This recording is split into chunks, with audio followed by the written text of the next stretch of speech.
Paramashivoham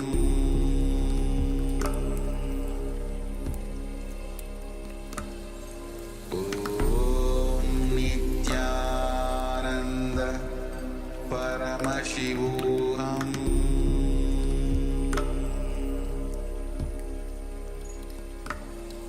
Om Nithyananda Paramashivoham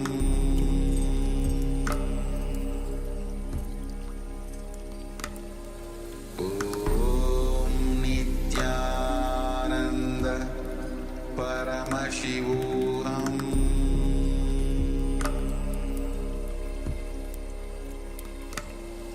Om Nithyananda Paramashivoham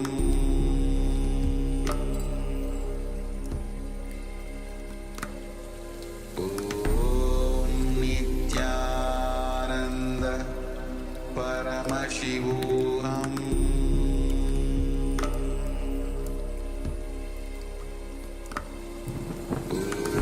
Om Nithyananda Paramashivoham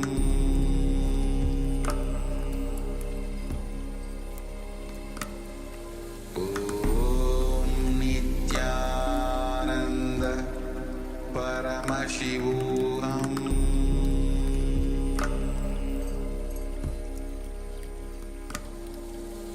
Om Nithyananda Paramashivoham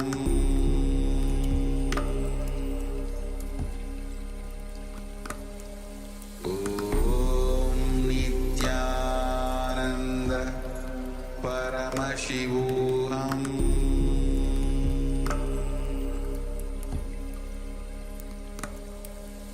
Om Nithyananda Paramashivoham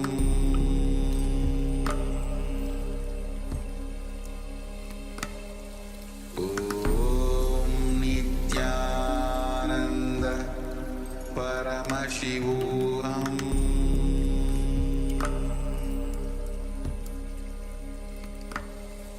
Om Nithyananda Paramashivoham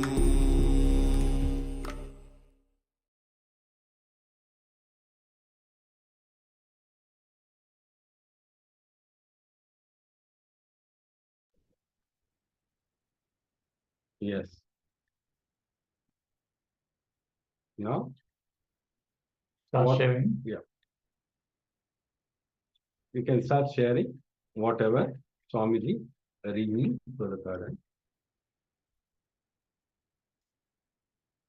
Take a few moments and write everything elaborately in the chat, whatever you received about this page of the USK coffee table book.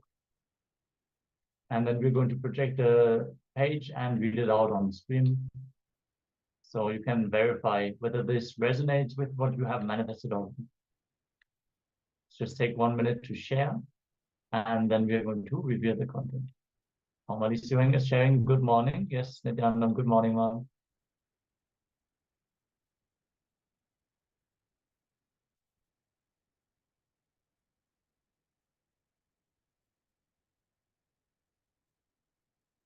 Requesting our participants to also come on camera throughout the sessions and start interacting.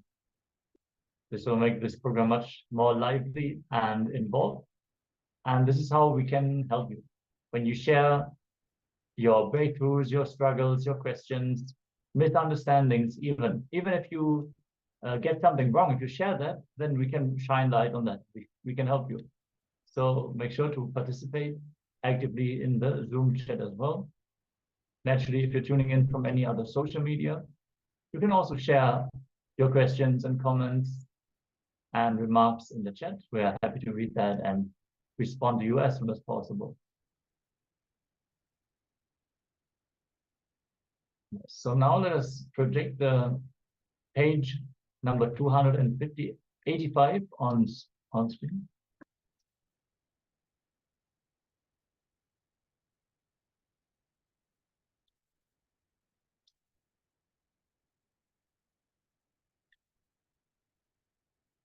Yes. So why an avatar?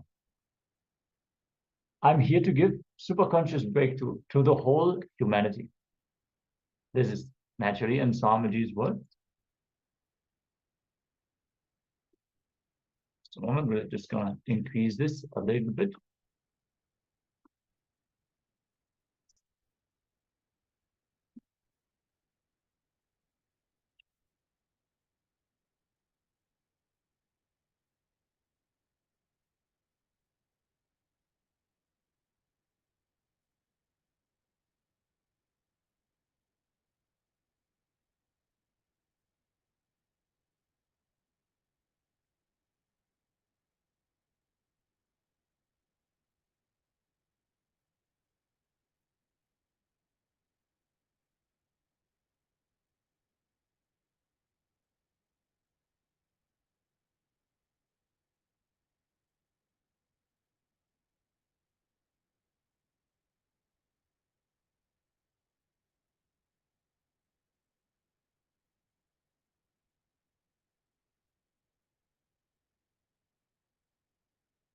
Yes, it is time humanity gets this superconscious breakthrough.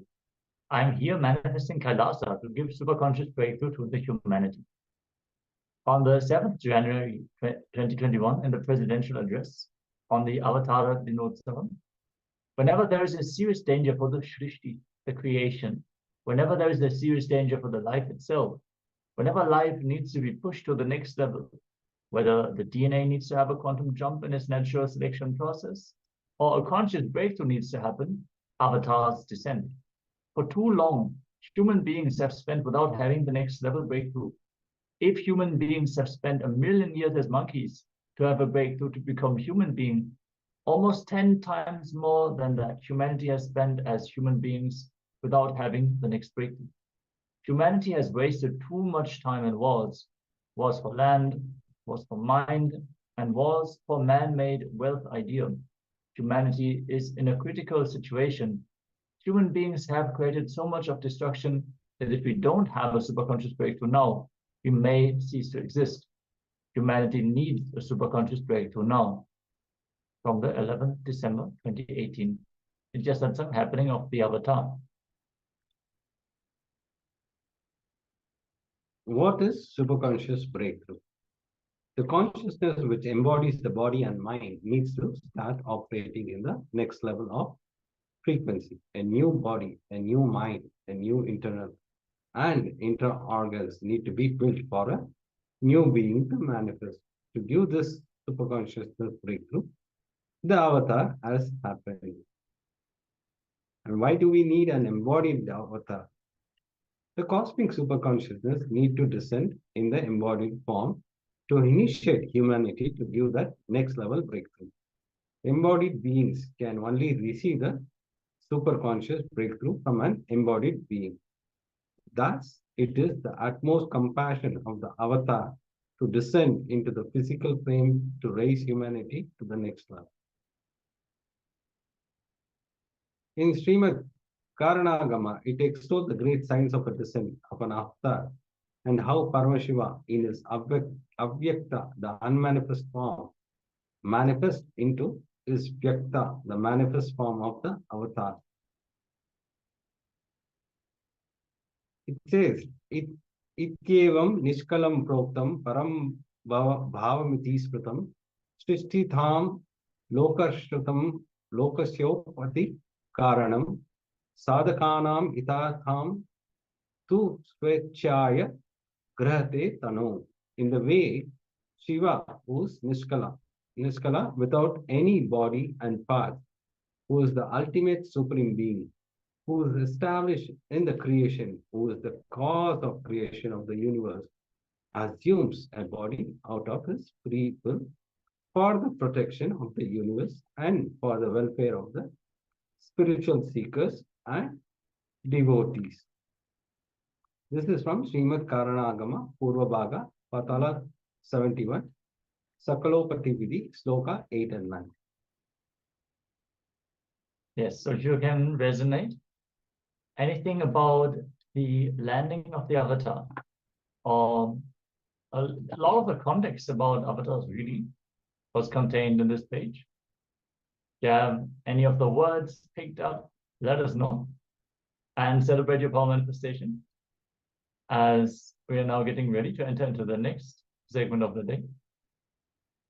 We're going to have a segment on the freedom from body and mind, followed by a short meditation. Requesting all of you to settle down. Again, requesting all the Zoom participants to please be on camera, and let's get ready as we're going to receive both this jnana and the guided meditation from Swamiji himself.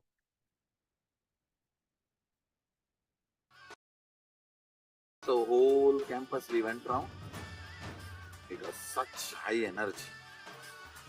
So the many becomes one. Not only spiritually, even socially, this celebration forms a very important part of my life. Because this is the only celebration I enjoyed from my birth, at least in this body.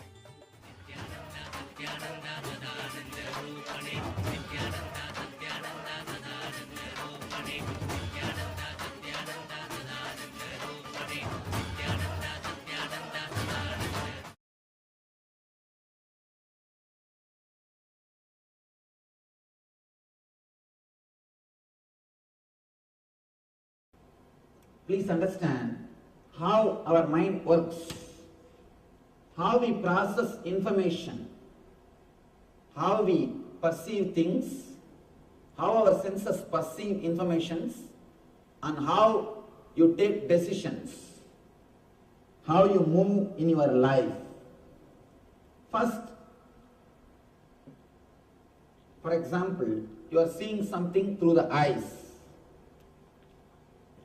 Let us take this scene. Now you are seeing something. Here I am explaining only based on eye. You can replace it with ears. You can replace it with the taste. You can replace it with smell. You can replace it with touch. With any pleasure, you can replace it.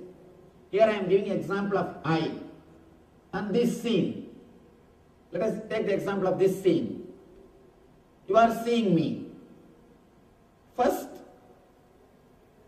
your eyes will catch the picture or the scene. This will be taken to chakshu. Chakshu means the energy which is inside the eyes. This is called indriya. Please understand, eyes are not seeing. Through eyes, the energy is seen. Through eyes, something else is seeing. How to understand this? Sometime, your eyes will be wide open. If you are intensely listening some music, even if somebody walks in front of you, you will not know. Your ears are open. If you are intensely reading something, even if some sound happens, you will not hear the sound. It means you are not hearing just through eyes or just by ears. Something else is seeing through eyes. Which sees through eyes is called chakshu.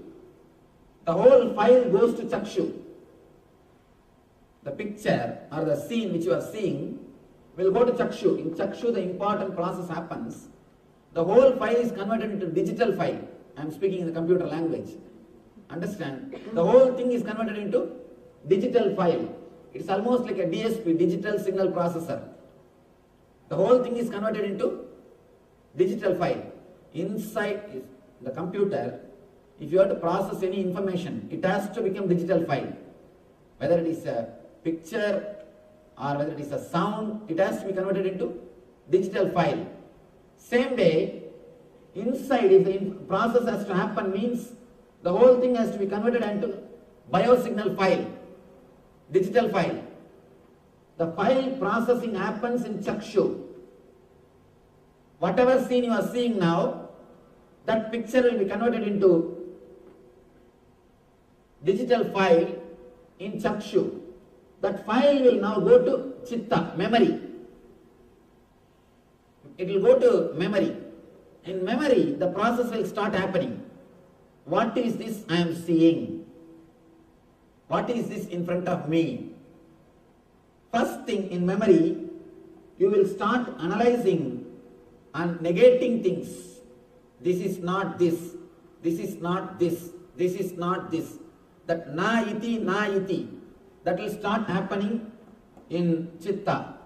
First your mind will say, this is not a tree. This is not an animal. This is not a vehicle. This is not a rock.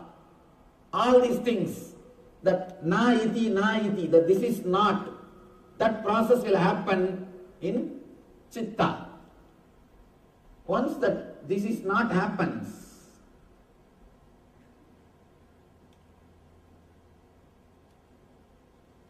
the file goes to mind. The mind starts saying, this is it, this is it. In mind, you start saying, the mind starts the identification process.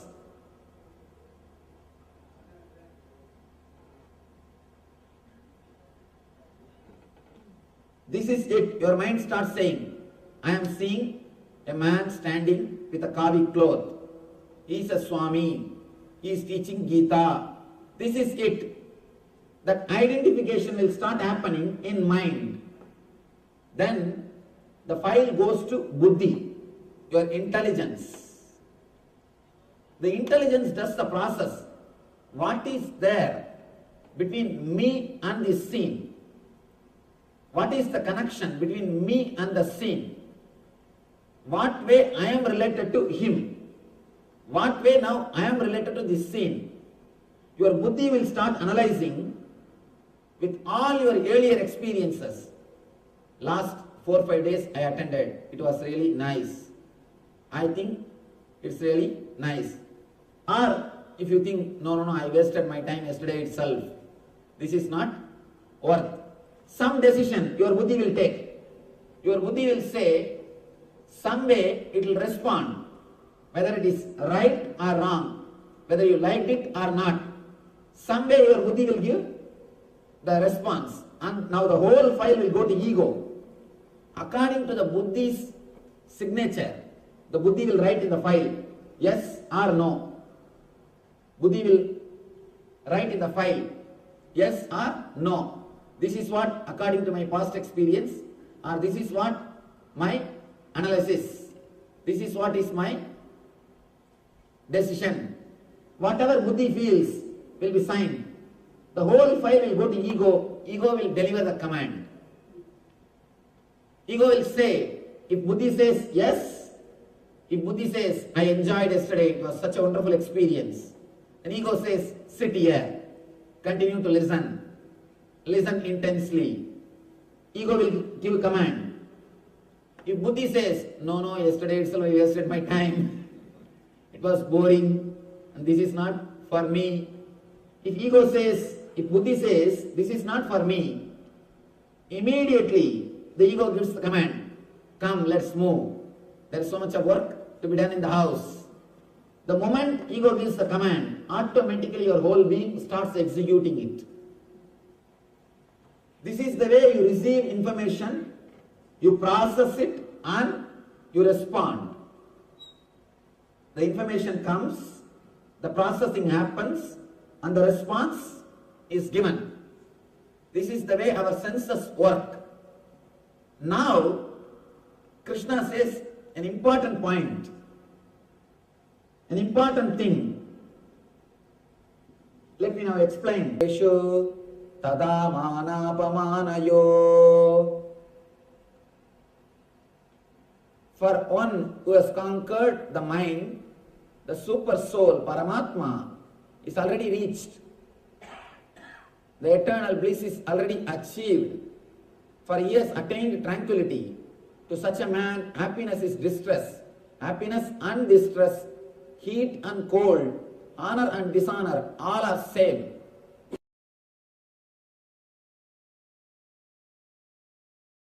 Listen carefully. I'll not only logically establish, I'll establish it experientially.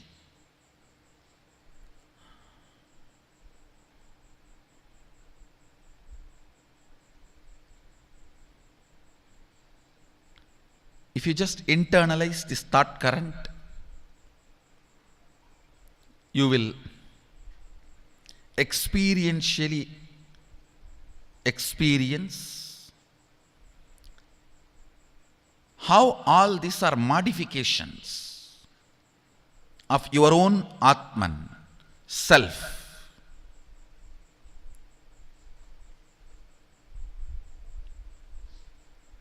Your own existential experience is only one, your Atman.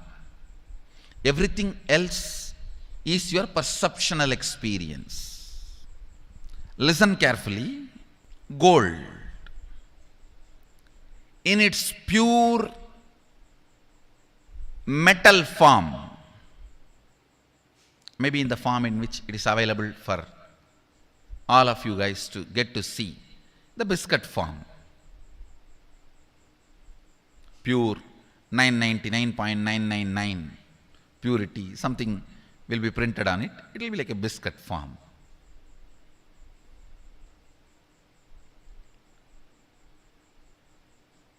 That is the existential reality, existential experience. Everything made out of it, whether it is a crown or the earrings or the chain or the udyanam or the ring, everything made out of it is a perceptual reality, not existential reality. Your Atman, in its pure space, is only the existential reality. Everything else is perceptual reality. Listen. Actually, this truth is like it has to be drilled into your system. Then, even in the dream, you will remember, is this perceptual reality or existential reality? If you remember in the dream, is this perceptual reality or existential reality, you will wake up. In the waking state, if you remember, is this perceptual reality or existential reality, you will be awakened. Understand? In the dream, if you remember and question, is this existential reality or perceptual reality, you will wake up to the waking state. In the waking state, if you question, is this perceptual reality or existential reality, you will be awakened to the awakened state. Dream to waking up to awakening up.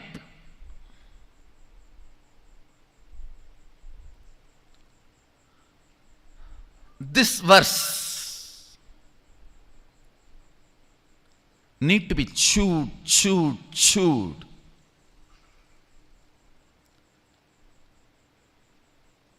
If you have chewed the betel leaf or chewing gum, you know what is the real chewing. Just like that, it should be chewed in your inner space. What you experience in the deep sleep state, what you perceive and project in the dream state, what you perceive and project in the waking state,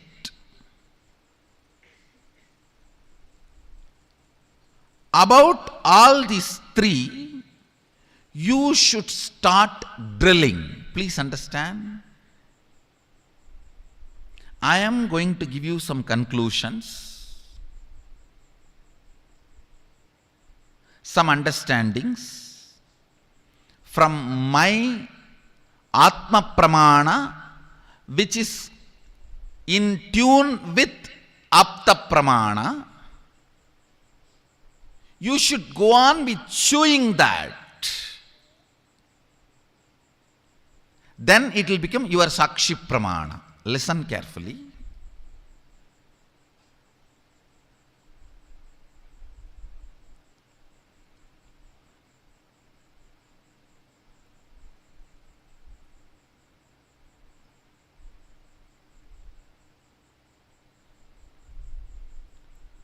The first logical question we have is, things here look very solid.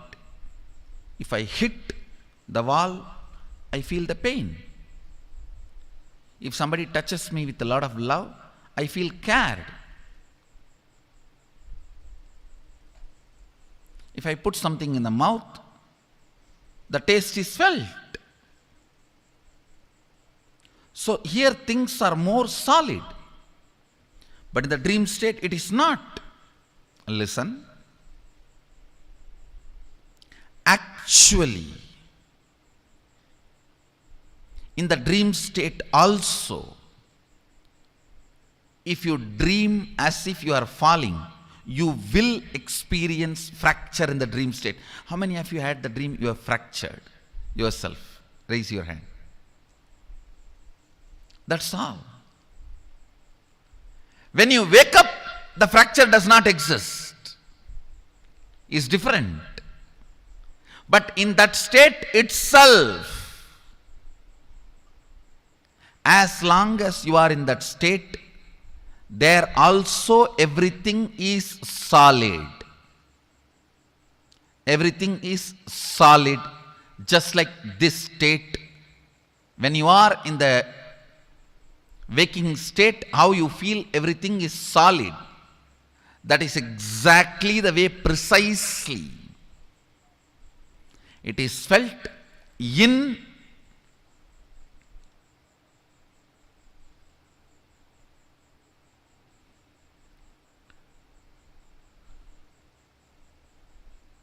dream state also. The next question we will all be having is, oh, in the waking state I can see I am almost living 100 years. Every time,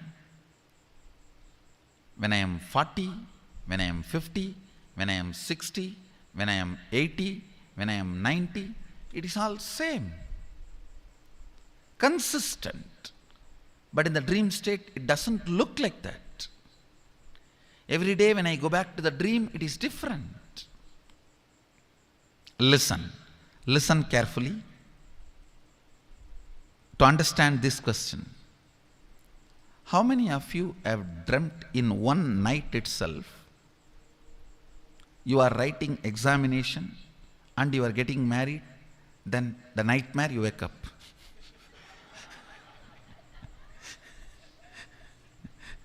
No. How many of you have experienced in the one night dream itself few years? Raise your hand. Then, in that few years, have you felt inconsistency? No.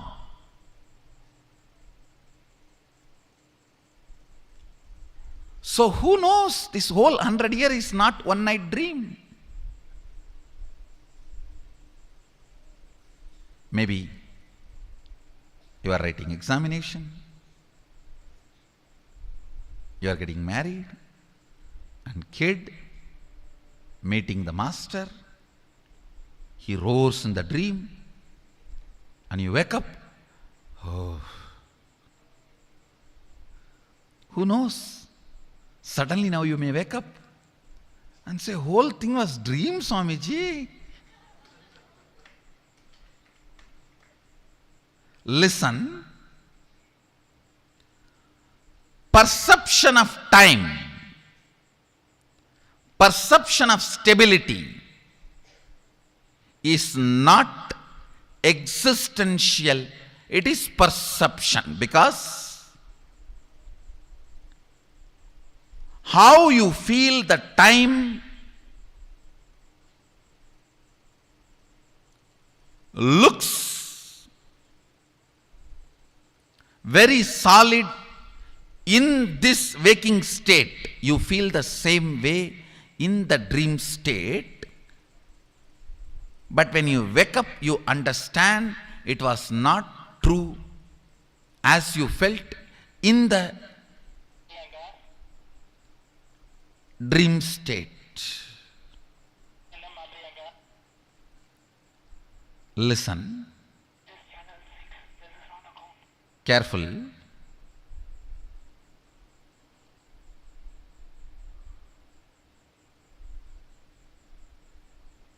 when you are out of the dream state, you can see the whole dream. You can see, you saw yourself as 20, you saw yourself as 30, you saw yourself as 40, you saw yourself as 50. You can see the whole.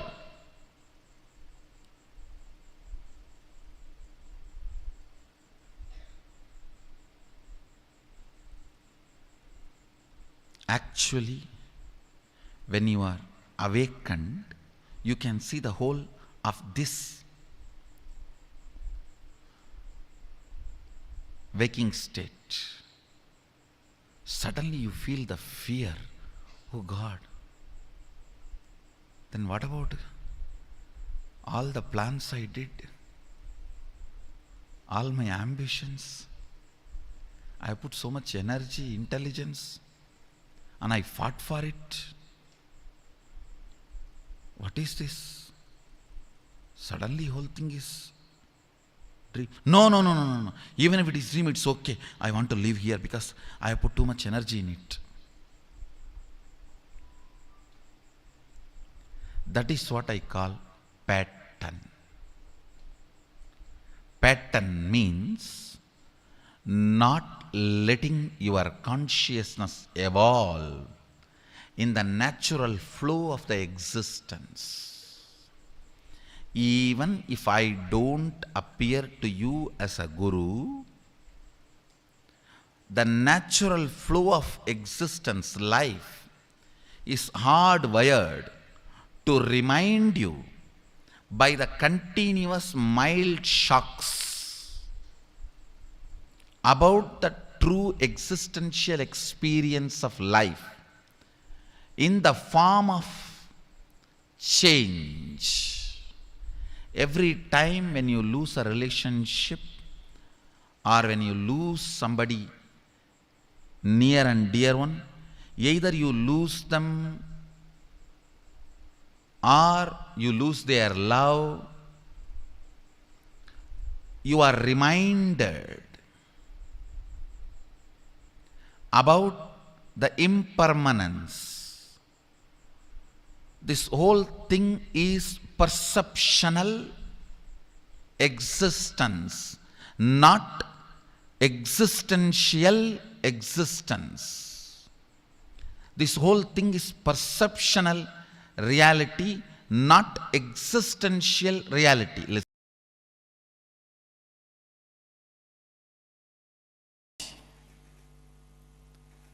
Understand, when you understand the fear and joy, pain and pleasure, or illusion and delusion, that very understanding will make a huge change in you. You will feel like the earth on which you are standing is removed. Almost everything will collapse. Allow that collapsing. Allow that understanding to happen. See that the whole thing tumbles down. Whatever you build as your identity suddenly will change.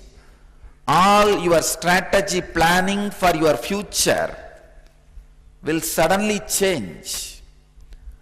All the logic with which you build your life will completely be shaken.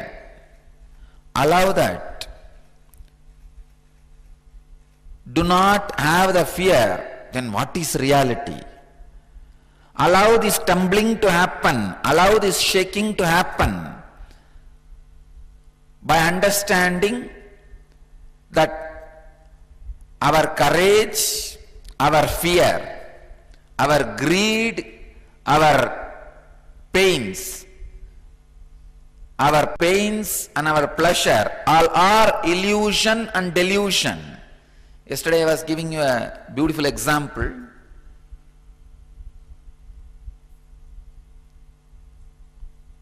Many times,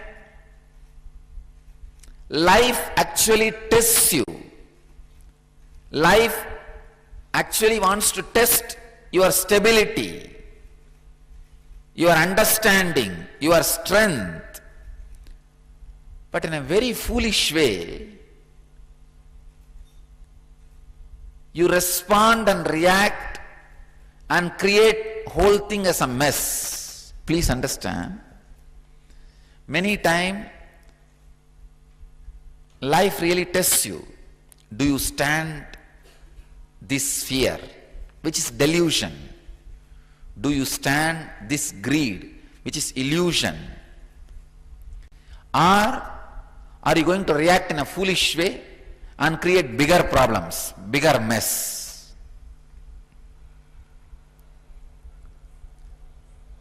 Whenever fears take over you, or greed takes over you, when courage takes over you, when the pain takes over you, look into it. What is the percentage of it is real and what is the percentage of it is illusory or delusory? As I told you yesterday, I am coining a new word, delusory. It may not be in the Oxford dictionary. Let's add in our dictionary. See what is the percentage of it is contributed by the illusions and delusions, and what is the percentage can be attributed to the real incident, may not happen in your life. Let me give you a story. I have a story for you. The FBI had an opening for an assassin, so they started interviewing people. After all the background checks, interviews and testings were done, there were 3 finalists, 2 men and a woman. For the final test, the FBI agents took one of the men to a large metal door and handed him a gun. We must know that you will follow your instructions, no matter what the circumstances. Inside the room you will find your wife sitting in a chair. Kill her. The man said, you cannot be serious. I can't shoot my wife. The agent said, then you are not right man for the job. Take your wife and go home. He was sent. The second man was given the same job. He went inside and all was quiet for 5 minutes. The man came out with tears, and to the agent he said, I cannot kill. Then the agent said, you are not the right man. Take your wife and go back home. Finally it was the woman's turn.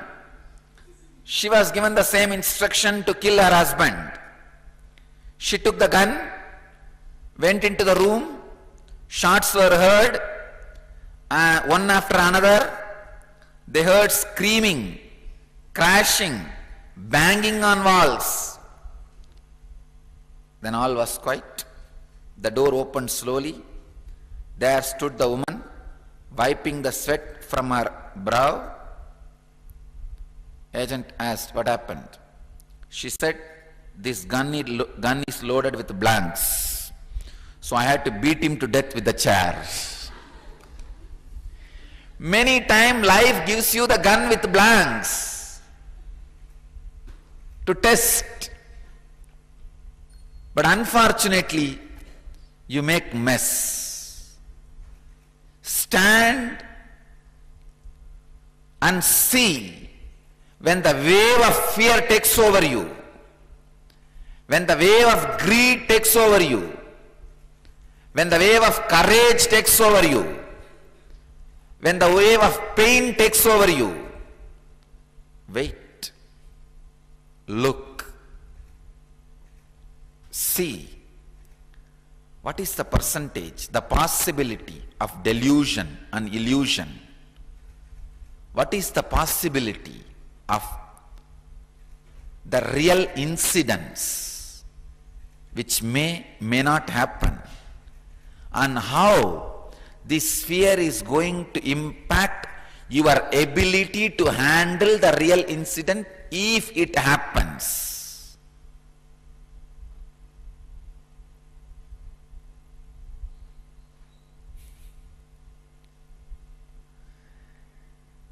The ability to face, the ability to look, the ability to see. Please understand.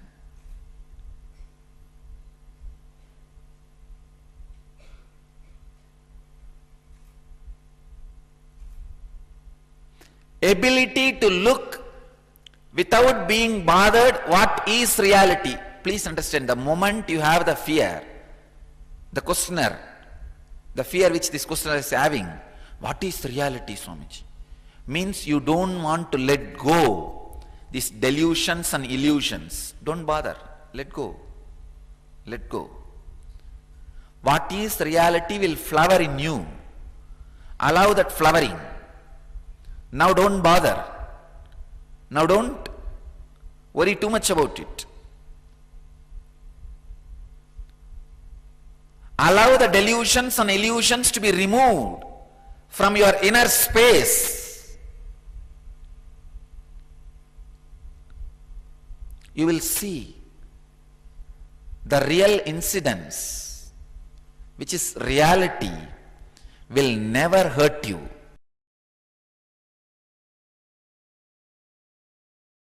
Live enlightenment now. That's enough. See, you are awakened. Early morning you wake up. Do you have a fear? Oh, I should not fall asleep and have dreams. What will happen again if I have some more nightmares? Do you have fear? You know, nightmare can come, I'll come up. I'll wake up. So same way, you will not be afraid to fall back into this world and get up, because you know your true nature is this. See, once you know the true nature is this reality, you don't have fear of falling asleep and having a nightmare. Do you have the fear? No. You know, even if there is a nightmare, after a certain peak, you will wake up. Same way, once you are awakened, you know, even if you fall back into the same Maya, if certain amount of pain or suffering is built, you will wake up. You will wake up. There is an automatic waking up system. Once you wake up, the automatic waking up system is there. You don't have to be afraid, oh, I'll fall back into the same Maya, I'll fall into the same rut. Nothing. You will never be a same person. You will never fall back into that same person. Don't worry. Who put the question? Rishi. Which would be more, the fear of the known or fear of unknown? I am unable to gauge. Neither fear of known nor fear of unknown. Fear of fear is the most horrible fear. Fear that you may have fear or you will have fear is the most horrible fear. Understand? Any definite thing does not create fear in you. You know for sure next year you are not going to become Bill Gates. You are not afraid of that. But there is a possibility you may gain little money or less money. You have your border. Within that only your fear will be playing. Fear, you may have fear itself within your possibility only. Within your possibilities only. You know for sure there are certain things in your life. You will never be afraid of that. Those few certain things. Death is a possibility, it is not certainty. See, death incident itself is certainty. But the time and the way in which it will happen, all those things are possibilities. We are afraid because the possibility, the freedom is there. The possibility is there. So the worst fear is fear that you may have fear. That's the worst fear. Nothing else is worse than this fear.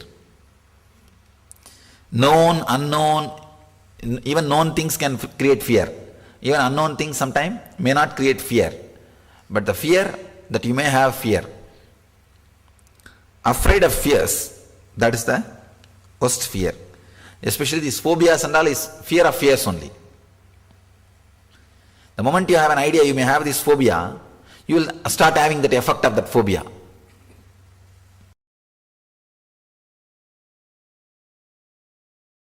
Even if you live with them, you are liberated. Even if you live with your body and mind, after knowing you are not body and mind, you will not be a slave.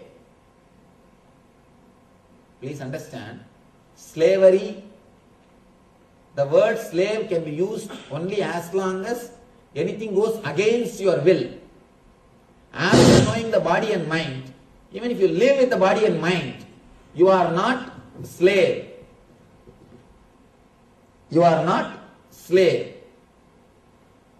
Let me tell you a small story from a life of a great sage, Greek sage, Diogenes.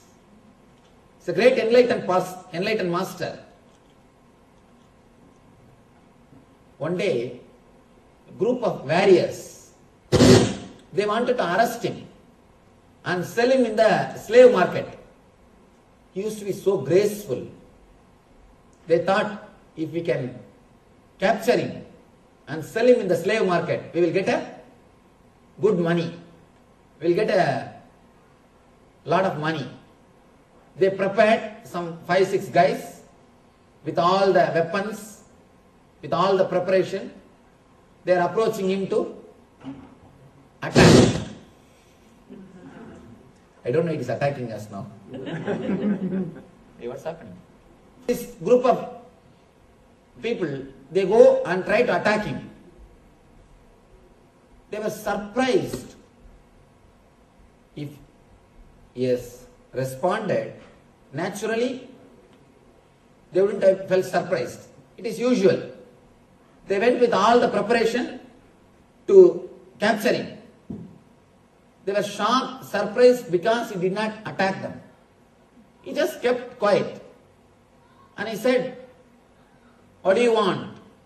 He's asking like a master. These 4-5 guys, they felt a little shy. One guy said, "We wanted to capture you and sell you in the slave market." For that, you could have told me straight away. Why are you waiting half an hour, standing there, making all the plans and talking, doing all those things? Come, put the handcuff. Where is your handcuff? Take it out from the bag. Put it. These guys are shocked. They are taken aback. First time they are seeing a man who is ordering to put the handcuff. He is speaking like a master.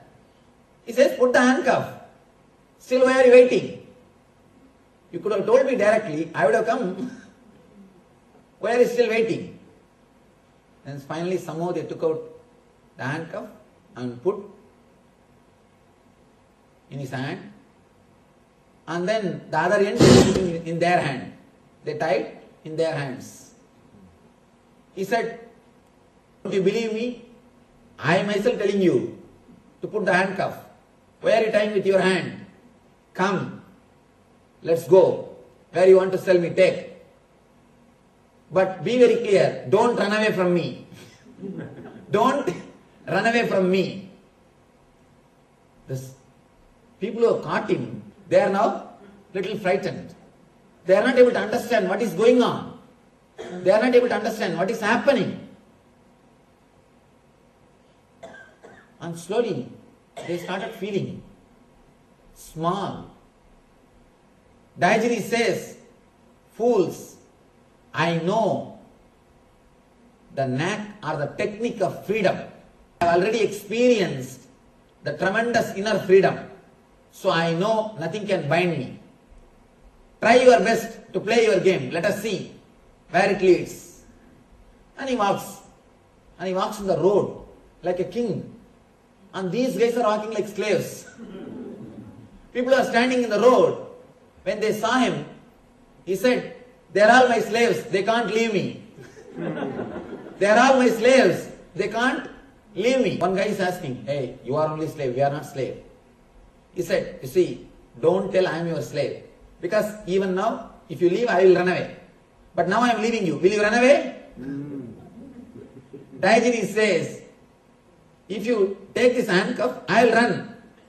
But I am taking this handcuff, I am letting you all free. Will you run? You will not. You need something from me. Because of that, you are my slaves. I don't need anything from you. Because of that, I am not your slave. You may not have the handcuffs, but slavery is related to being, not related to body. Then they take him to the market. Straight away he walks to the table where the slaves are supposed to stand and the auction will start. He comes and stands. One guy shouts, here is a slave. If you want to bid, please come out. We are starting the auction. If you have enough money to bid for him, you are welcome to start the bidding. Suddenly Diogenes says, stop. Don't say, here is a slave. Tell, here is a master. And if you can afford to bid for him, come. If you have enough money to bid for him, come. You can take him. Of course, nobody dared to come and take him. And naturally, after 3 days, these guys, they felt, why unnecessarily feeding and taking care of him? And nobody is going to take him. Let us at least let him free. So automatically, they got frightened. And they thought, if we sit here continuously, at some point, he may sell us. And he may convince us and he may sell us. We don't know what this guy will do. And we don't know about him. So they left him and ran away. Of course, the story is a story, but the truth behind the story, the idea behind the story, as we understood, once you understand you are not the body and mind, nothing can enslave you. You can never become a slave. Even slavery cannot enslave you. Slavery can enslave you as long as you are not ready to cooperate the slavery. Please understand, it's a very subtle point. If you understand you are beyond body and mind, if somebody tries to slave you, enslave you, you will not resist. When you don't resist, you will never be slave. Anything which goes against your will only can enslave you. Here, you are in a totally different space, you are totally different consciousness, and nothing can go against your will. And you will never have a will which can make you feel like a slave. And you will be just flowing with the river. You will be just flowing with the current. You will disappear into the divine. So nothing like slavery can happen to you. Your very consciousness will be beyond slavery. Your very being will be beyond slavery. And nothing can enslave you. That's the reason here Krishna teaches you the secret of understanding the body, mind and consciousness. Kshetra and Kshetrajna. In those days only all this physical slavery existed. Now psychological slavery. Understand, many ways we are living in a psychological slavery way. We are psychological slaves of many things. When something is advertised, straight away it goes and sits in your head. And within few days you do something and get money and spend for that. We live in psychological slavery world. The world in which we are psychological slaves. Once you understand the body and mind, you will go beyond the physical and psychological slaveries. You will be totally experiencing the consciousness of freedom.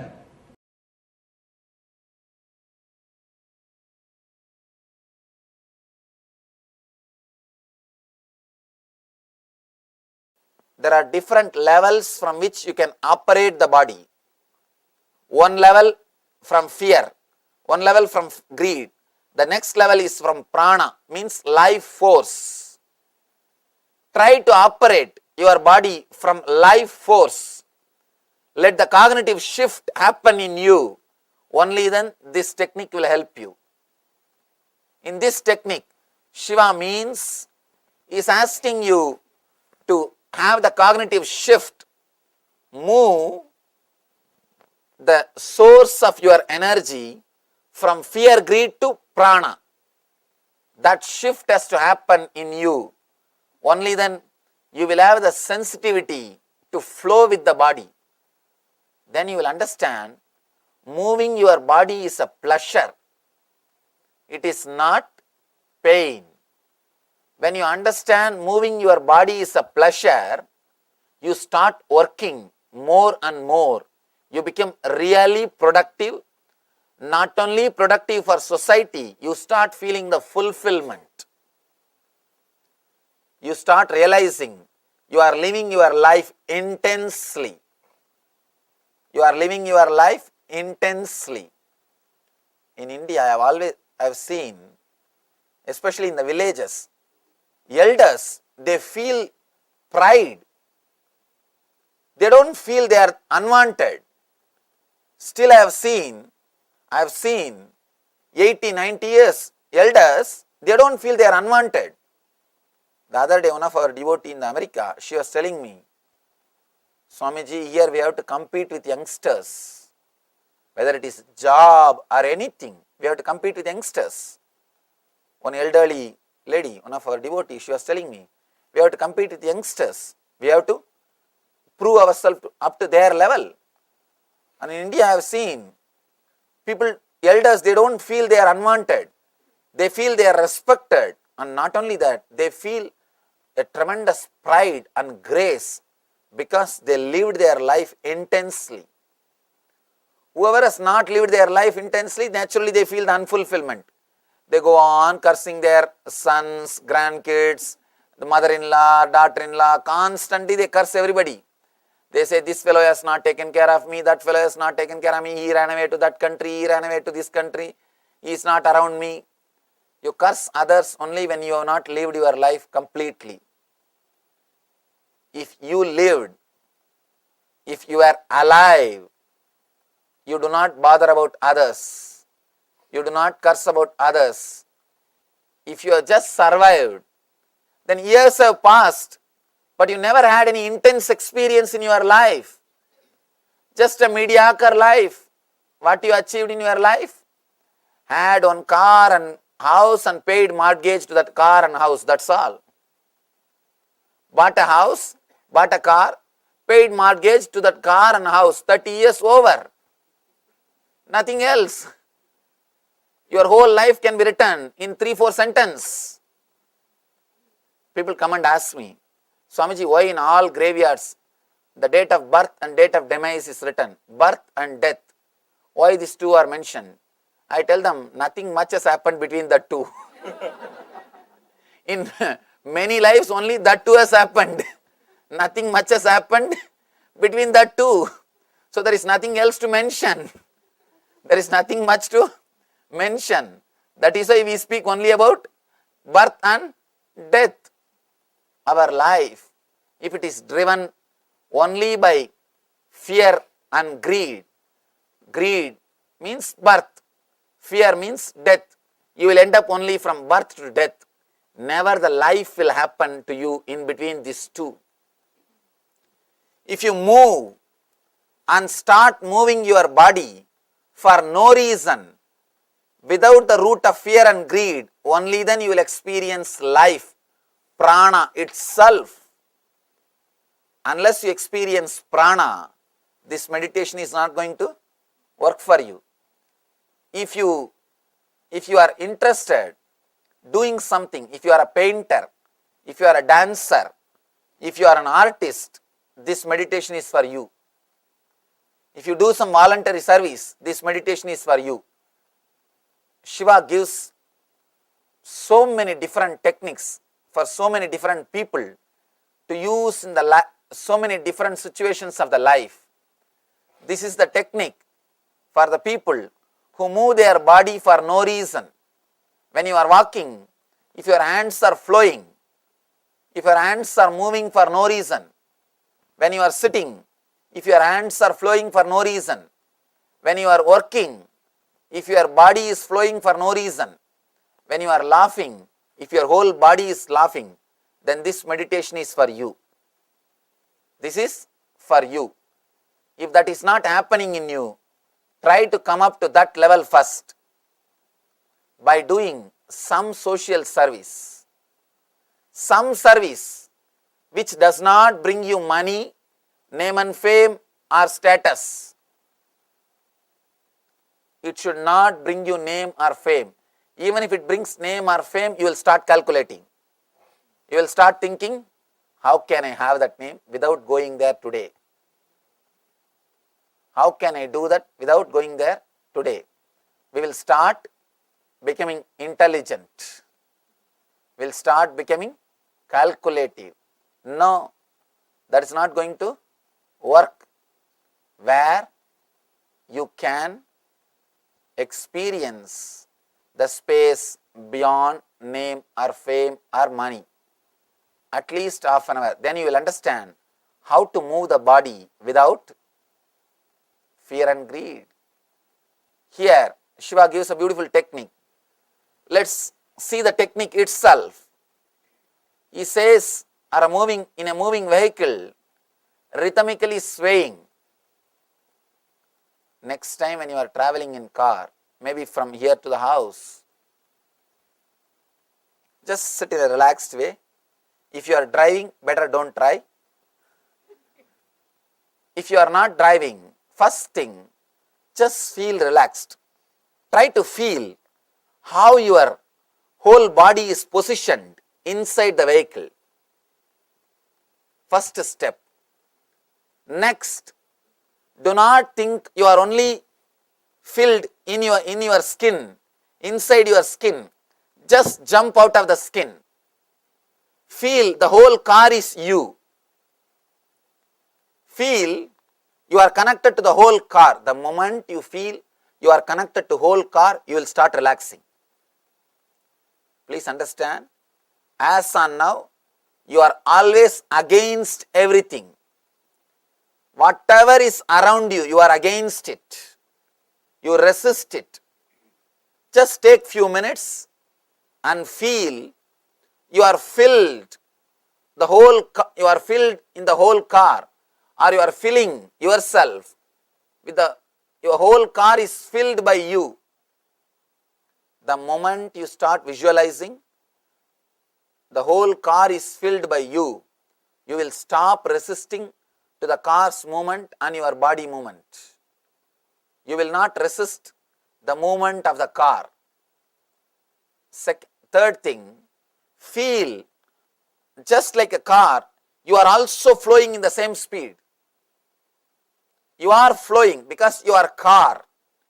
You are no more this body. Just jump out of the skin. Do not think you are enclosed only in the skin. Just feel you are this whole car. You are the whole car. Naturally, you will feel the speed in which car is going. Just relax in that speed. Just relax in that speed. If something has to happen, it will happen. And just by you holding tight yourself inside the car, you are not protecting yourself much. Of course, maximum protection is seat belt, that's all. Nothing else. By you holding tight your body, can you do anything? No. You can't do anything. You won't be able to do anything. By you holding yourself tight is not going to help you at all. It is not going to help you. Of course, do not try this meditation when you are driving. First try when you are not driving, when you are relaxed, when you are sitting. Then later on, once you have mastered, once it does not disturb your driving, then you can try. First, do not resist. Next, relax with the movement of the car. If the car is going this way, let your body move that way. If your car is going this way, let your body move that way. Let you be like a flower. Let you be like a flower. Do not try to balance it consciously. Third, important thing, feel your car is filled by you. Filled by you. Fourth, naturally you will feel you are flowing in that speed. Next step, when you are feeling you are flowing with that whole car, in that whole speed, in that speed, just be, that's all. Let you not be just a body, let you be the vehicle in which you are flowing. Understand? You may ask, how is it going to help me, Swamiji? That's an important question. How is it going to help me if I feel I am the car, not the body? Understand? Whatever way you feel that you are something more than the body, suddenly you will catch the glimpse of the truth that you are not the body. All you need to understand is you are something more than the body. There are three spaces. One is Mahakasha, means the whole cosmos. The another one is Katakasha, the space covered in this building. The third one is the Chidakasha, the space covered inside your body. Chidakasha, Katakasha, Mahakasha. Enlightenment means you feeling yourself as a Mahakasha, means the cosmic space, instead of the Chidakasha, the individual space. Straight away you will not be able to take a jump from individual space to cosmic space. So you can use this Katakasha as the step towards that.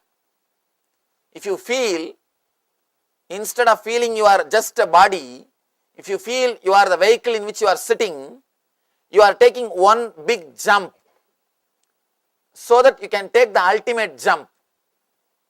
It's a beautiful step by step towards the ultimate spiritual enlightenment, towards the Atma Jnana or self-realization. The word Vishnu means who is filling, all pervasive, the whole universe. Vishnu means who is all pervasive. Vyapakatva means who is completely filling everything, is Vishnu. To experience Vishnu, you cannot straight away take the jump into that cosmic energy. First you need to take a jump into the Katakasha. Then you can take a jump into Mahakasha. From Chidakasha, individual space, to the Katakasha, the space in which you are staying, then to Mahakasha, the space which is cosmic energy. So it's one of the beautiful technique to jump out of your skin. Jumping out of skin is always used with a wrong connotation. Now understand, Shiva is giving you beautiful technique to jump out of your skin, to experience the Katakasha and to take an ultimate jump into Mahakasha itself. The Chidakasha needs to expand into Katakasha so that it can expand and explode into Mahakasha. First thing, let me repeat the instructions so that it will be easy for you to practice. When you sit in the vehicle, relax. Do not hold your body. Let the body swing or sway along with the movements of the vehicle. Be like a flower. Flower dropped in the vehicle. It will never resist. or a child sitting in the vehicle, it will never resist unless you train them. Pets which are in the vehicle will never resist unless you train them. In the modern day societies, we have spoiled even pets. I have never seen pets falling sick in India. In our ashram, we have so many dogs, cats, cheetahs, snake, everything. I have never even thought that they can fall sick. Here, every house I go, they ask me, Swamiji, please heal my pet. Please heal my pet. He is not feeling well. He is sick. Because we do so many things which is not natural. Which is not natural. What to do? That is why they feel sick. And I heard even they put clothes on the pet. God. Anyhow, let's not talk more about that. God. Now I have to tell him to develop his system. He doesn't know that pets will have winter and you know. He doesn't know, but we know. I'm surprised. Anyhow, just be like a flower. Do not resist. Third, feel the car is filled by you. Fourth, feel the speed of the car as if your whole body is moving. There is no two, your body and car. There is only one, the vehicle, car, that's all. Fourth thing, the fifth thing, just be with that flow, that's all. Just be with that flow. Now, there will be naturally one more question. When I am not in the vehicle, how to do it, Swamiji? Shiva gives a beautiful technique. The alternative technique for that also. Or in a still vehicle, by letting yourself swing in slowing invisible circles, you can experience the consciousness beyond the body. He says, even when you are sitting, still vehicle means houses. Your homes are still vehicles. Even sitting here, by allowing the body to move or swing with its own way, invisible circles means there is a slight movement always happening in our body. If you sit in a relaxed way and feel the body, you can feel there is a slight trembling, slight movement, very slight, invisible movement, constantly happening in you. The more you try to possess the body, more you will stop that flow. If you do not possess the body, that flow will be there. Kids, they feel that flow. That is why they start whirling. They feel comfortable with that flow. They get the kick out of that flow. Because still they have not possessed their body. They have not created ego. They have not become dull. They have not started calculating. Why should I swing? Why should I whirl? How much of dollar I will make by whirling 10 minutes? They have not started calculating. Why should I jump around? Why should I laugh? Will I get a candy if I laugh? They have not started calculating. If they start calculating and start laughing, their smile becomes ugly like us. The calculated smile is the most ugliest smile. When you look at the next person before smiling for recognition, it's ugly. You can see in your life, even before smiling, you just look at the next person. Can we smile for this? You ask his approval. Means, even for that, you don't have a spontaneity. You just wanted to go with the society. If everybody is smiling, we can smile. We should smile. If nobody is smiling, let's keep quiet. Why to unnecessarily do anything? Or why to do something which others are not doing? You are so calculative. For every step, you have logical analysis. Before doing everything, you calculate, you analyze, you measure. And here, do not measure, do not calculate, do not analyze, The movements which is happening in you, allow it to happen, let it happen.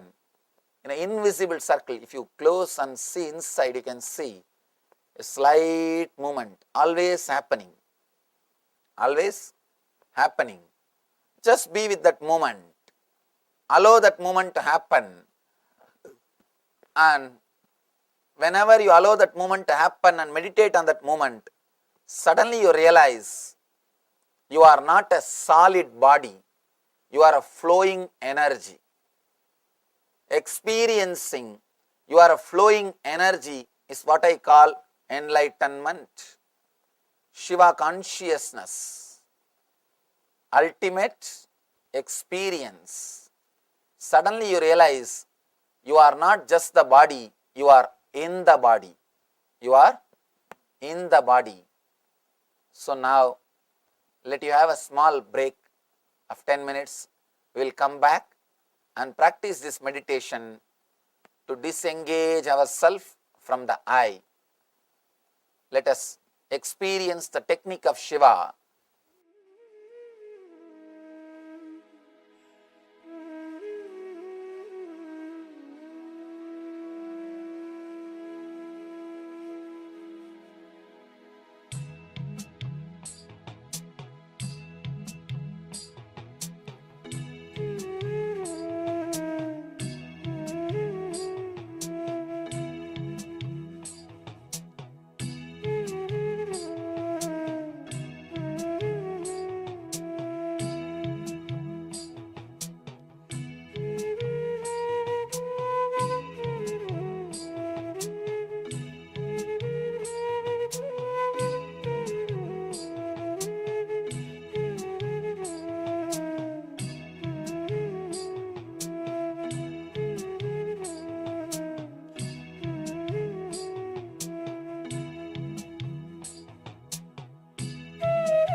best day. Sadashiva appears for Brahma and Vishnu early morning in the form of light shaft. Means the consciousness which is beyond time and space enters into time and space. Sadashiva declares, let me become many to celebrate myself. So morning we celebrate he becoming many. You can see every deity, every god, we go on light the lamp. So each, the Sadashiva himself becomes many. So whole campus we went round. It was such high energy. So again the many becomes one. Not only spiritually, even socially, this celebration forms a very important part of my life, because this is the only celebration I enjoyed from my birth, at least in this body.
Today is the best day. Sadashiva appears for Brahma and Vishnu early morning in the form of light shaft. Means the consciousness which is beyond time and space enters into time and space. Sadashiva declares, let me become many to celebrate myself. So morning we celebrate he becoming many. You can see every deity, every god.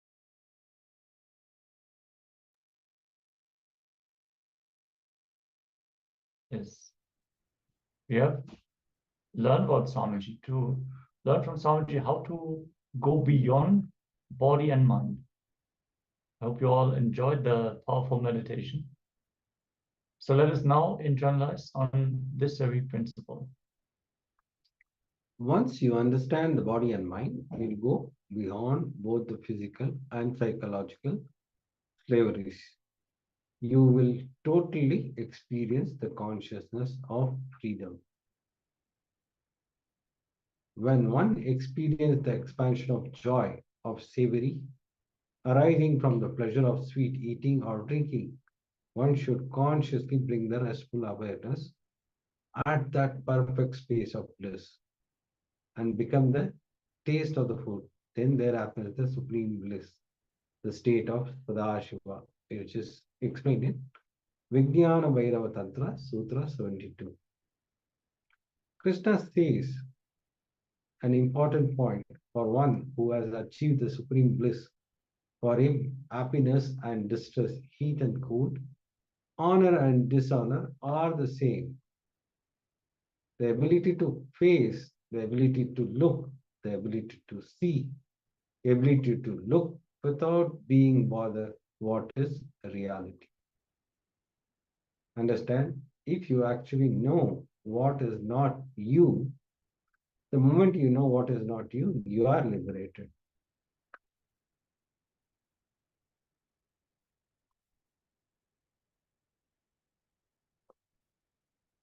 Now we'll enter into the exercise.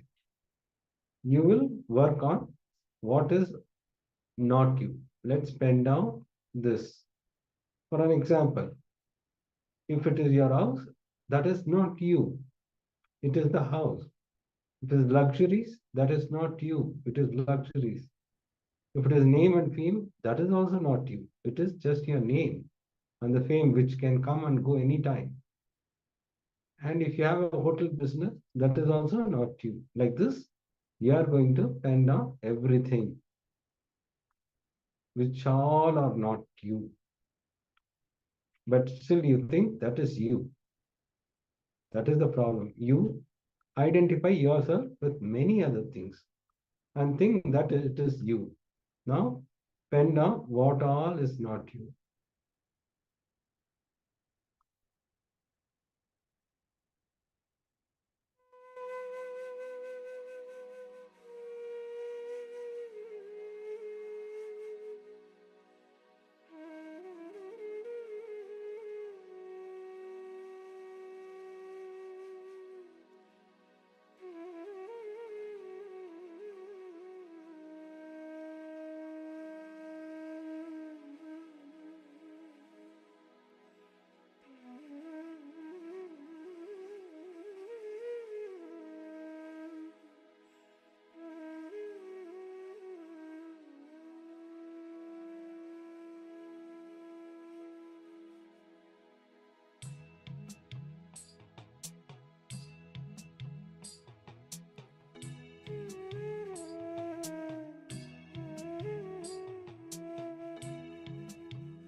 Yes. If you can disengage yourself from all those things who are not you, you are liberated. Because we identify ourselves with so many things which are not us. So when something breaks, when some relationship breaks, some house, maybe it burns down, and we think of all the years that we have saved up to make this house a reality, we can unclutch from all these things which are not us.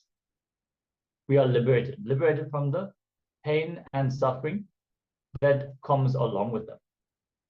So I hope you all got to pen this down successfully and you found some completion to this process. If you want to share your experience, please put it here in the chat. And now let's move on to the next segment, which is going to be the next round of today's power manifestation. Yes. Now, sit cross-legged on the floor with your head, neck, and spine. Visualize Paramashiva has come down as Bhagavan Nithyananda Paramashivoham from Kailasa. Remember Paramashiva in your third eye. And sit with the powerful cognition and meditate on it. Think intensely, you are Nithyananda Paramashiva. Anything else you think as your identity is that you should drop. Drop it. You are Nithyananda Paramashiva. Absolutely unclutch to experience the state of Paramashiva. Be in that oneness and experience the powers of Paramashiva. And keep chanting the Mahavakya. Om Nithyananda Paramashivoham. Om Nithyananda Paramashivoham.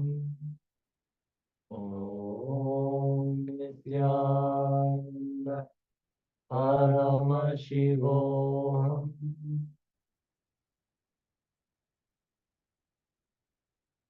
Today, you are going to manifest page number 425 of the Guaranteed Solution book. Begin verbalizing whatever is being revealed through the third eye.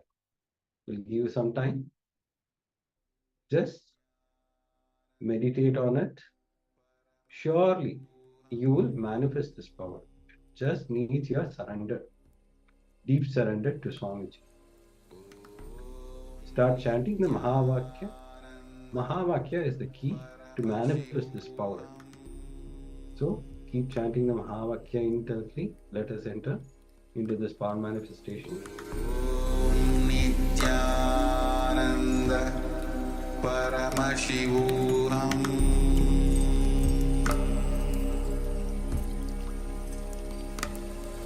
Om Nithyananda Paramashivoham.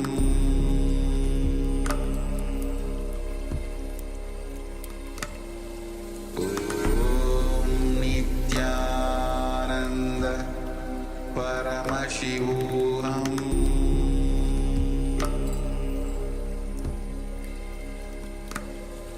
Om Nithyananda Paramashivoham. Om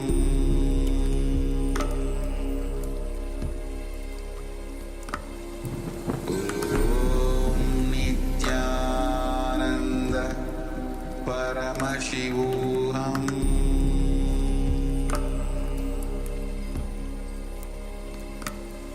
Om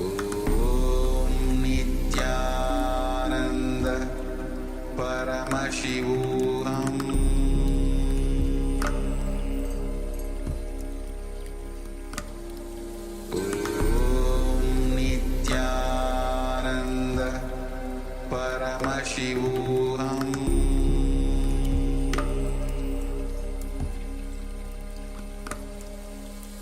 Om Nithyananda Paramashivoham.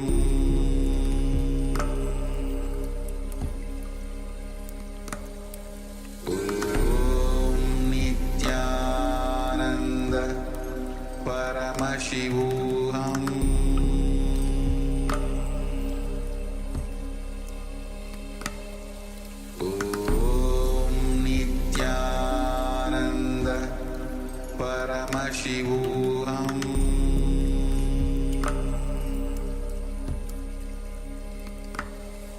Om Nithyananda Paramashivoham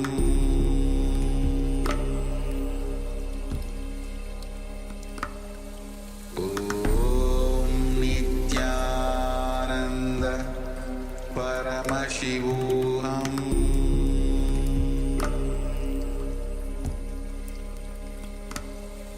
Om Nithyananda Paramashivoham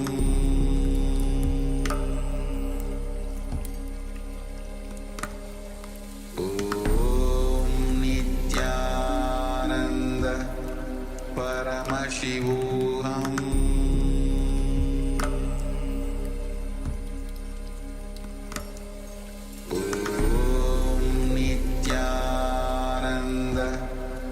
Paramashivoham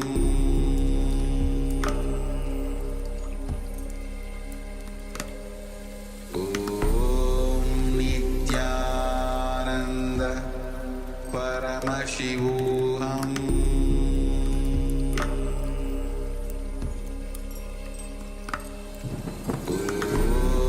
Nithyananda Paramashivoham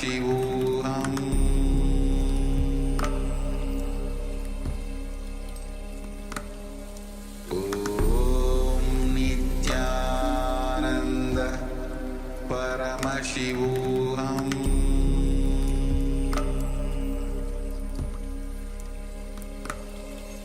Om Nithyananda Paramashivoham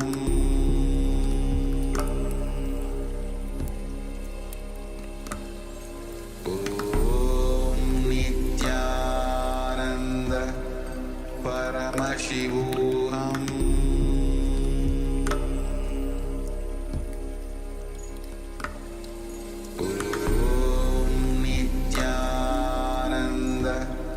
Paramashivoham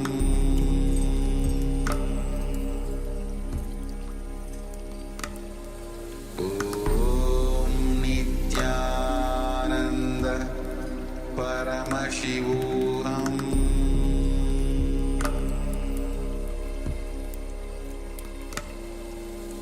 Om Nithyananda Paramashivoham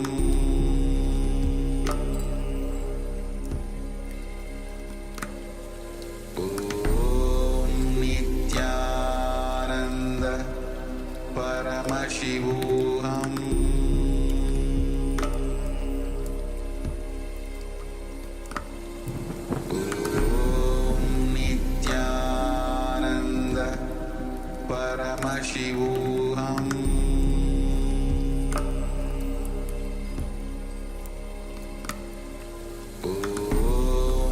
Nithyananda Paramashivoham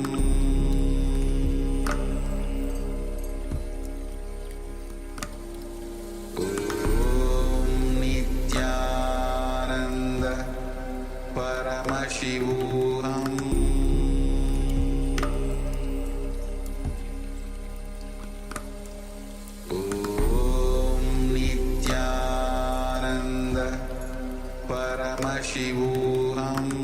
Om Nithyananda Paramashivoham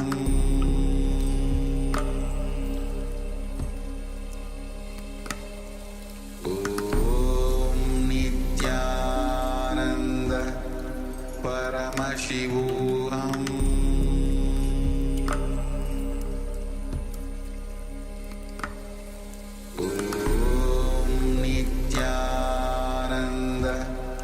Paramashivoham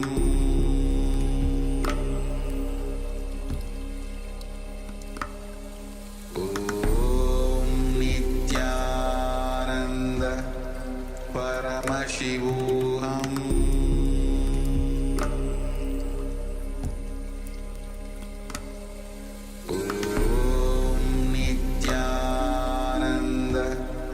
Paramashivoham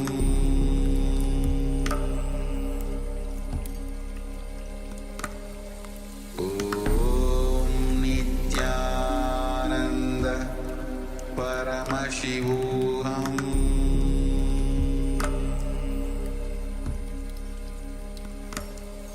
Om Nithyananda Paramashivoham Paramashivoham Om Nithyananda Paramashivoham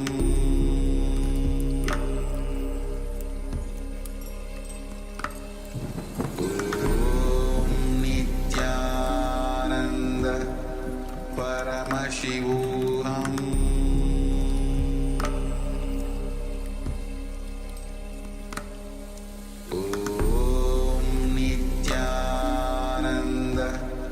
Paramashivoham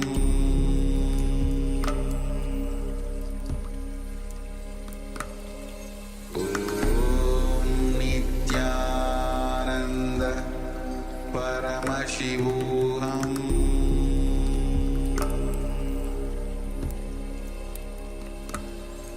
Om Nithyananda Paramashivoham Paramashivoham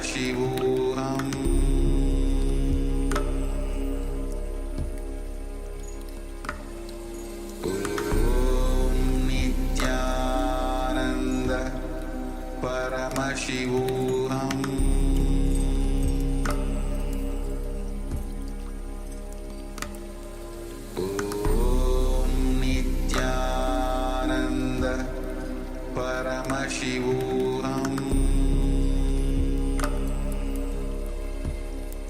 Paramashivoham Om Nithyananda Paramashivoham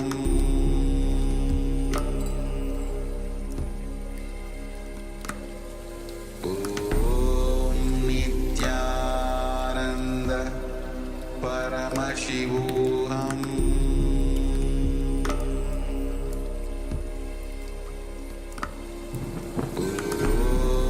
Nithyananda Paramashivoham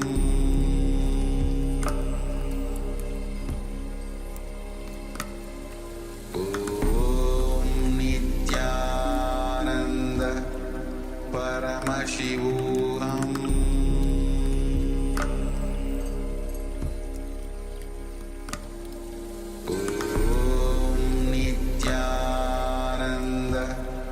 Paramashivoham Om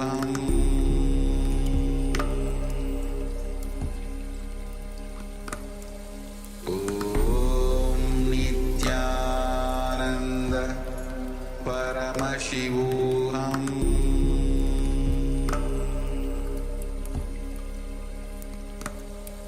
Om Nithyananda Paramashivoham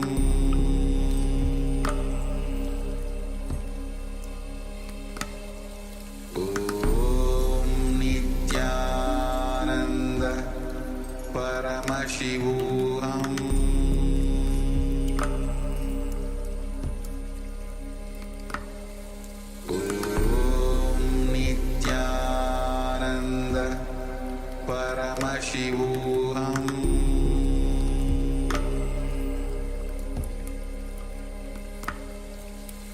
Om Nithyananda Paramashivoham Om Nithyananda Paramashivoham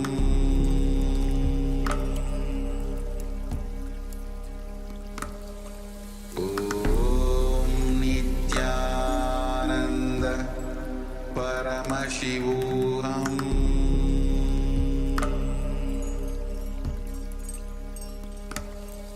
Om Nithyananda Paramashivoham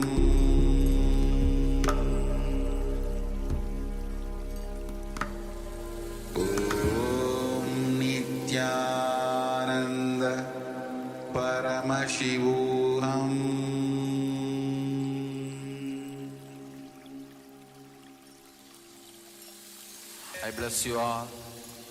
Let you all open all your three eyes.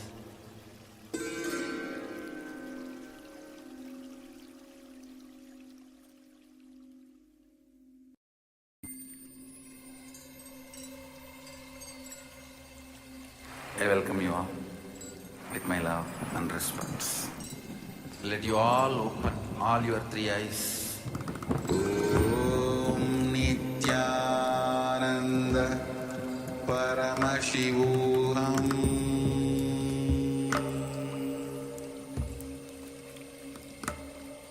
Om Nithyananda Paramashivoham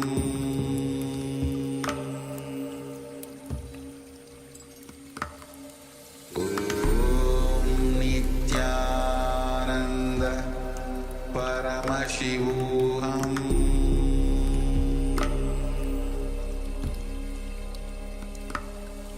Om Nithyananda Paramashivoham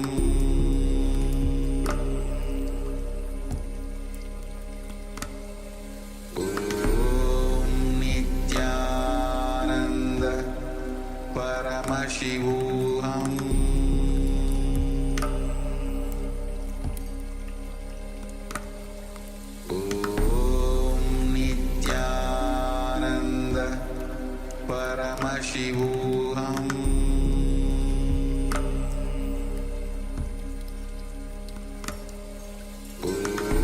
Om Nithyananda Paramashivoham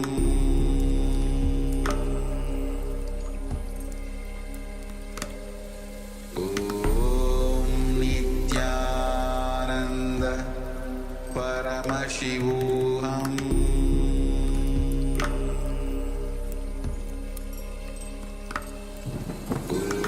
Om Nithyananda Paramashivoham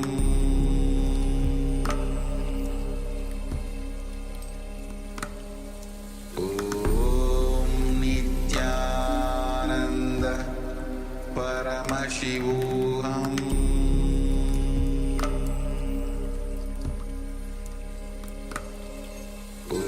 Om Nithyananda Paramashivoham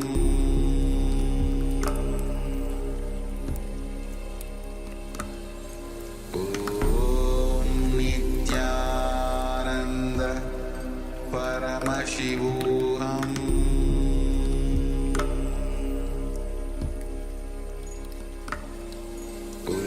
Om Nithyananda Paramashivoham Om Nithyananda Paramashivoham.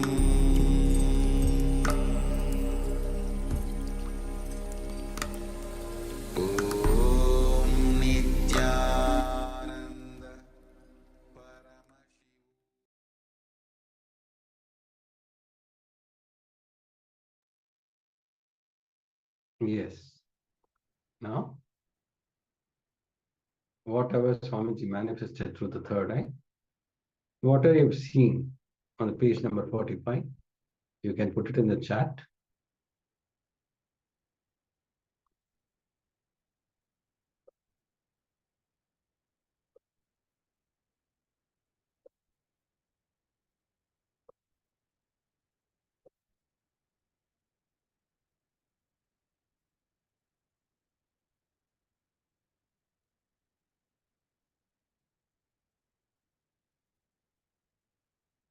Yes, let's take a few moments to share.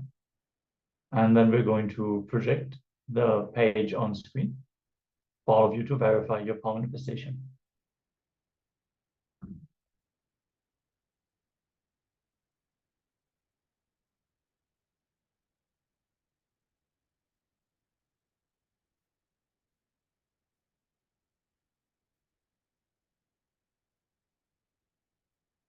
Yes, we're now going to project the page and read it out for you so you can verify whether this aligns with what was revealed to you.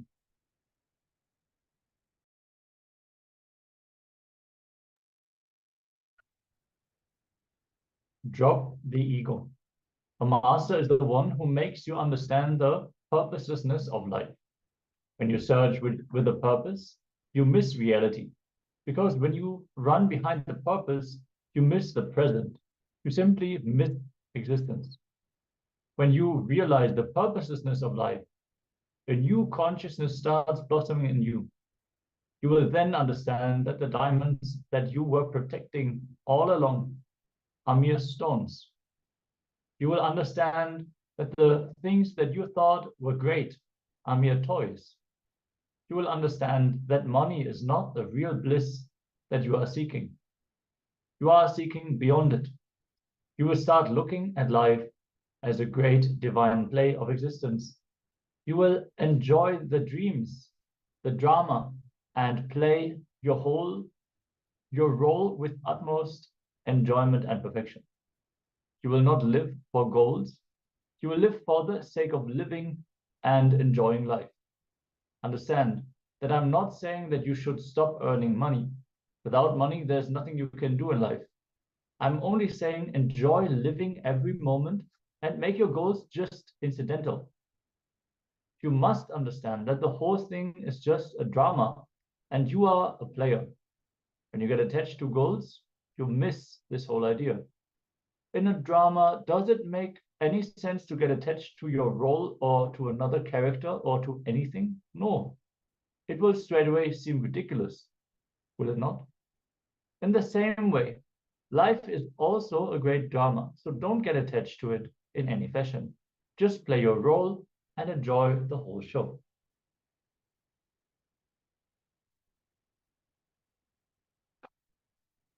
Yes, if you have seen this or any of the sentence, it has been revealed, you can put it in the chat.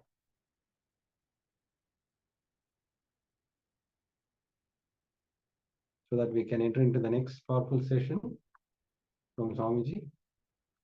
On Shivoham, you are not you. It's a powerful revelation from Swamiji. Have a book and pen along with you so that we can enter into the powerful session where Swamiji is revealing all the powerful cognition.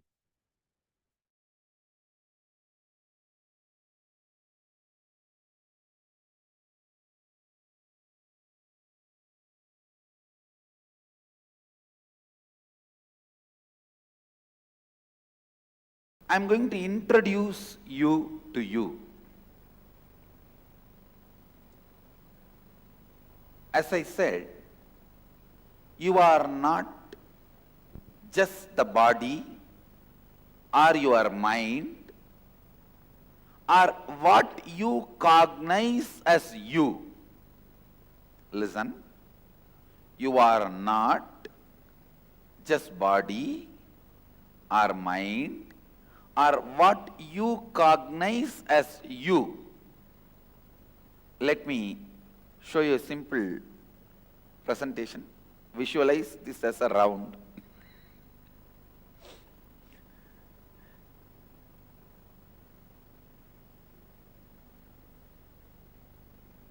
I am trying to redraw whatever is projected.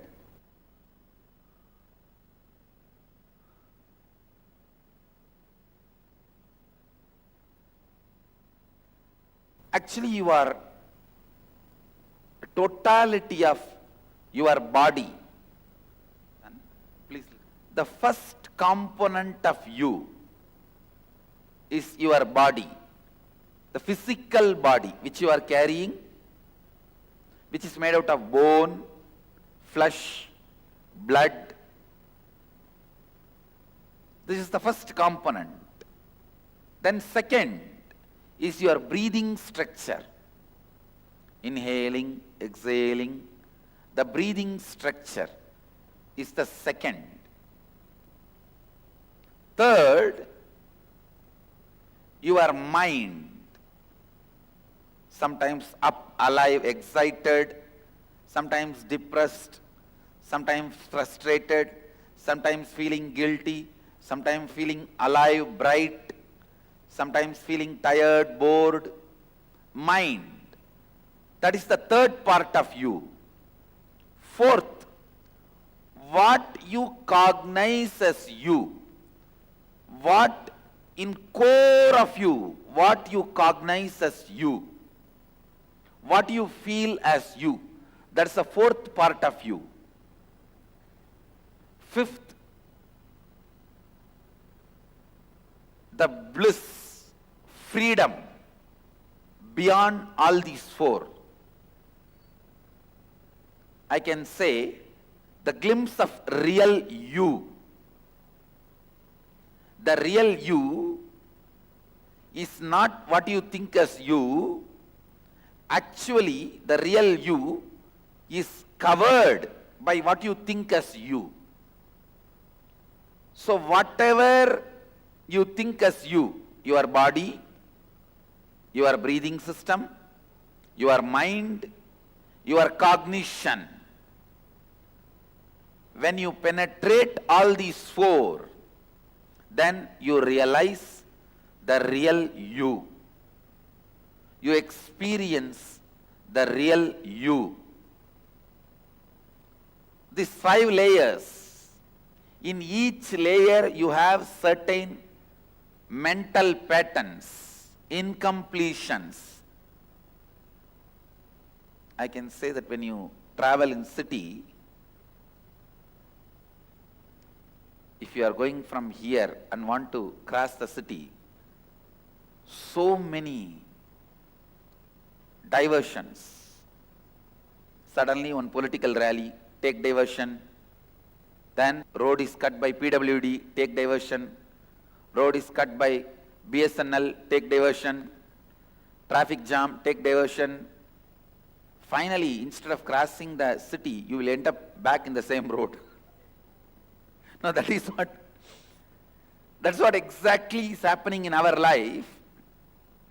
When you try to cross layer by layer and reach your core, please understand, every day, every one of you are struggling to experience your core. When you are back from your work, the way you throw your shoes, throw your clothes, lie down on the bed, even in that moment, you are trying to reach the real you. Unfortunately, constantly you are facing the boards, take diversion, take diversion, take diversion. Each one of your mental pattern is take diversion board, no entry board. Take diversion, no entry, road closed, maintenance work going on, sorry for the inconvenience. These are the boards you are constantly facing.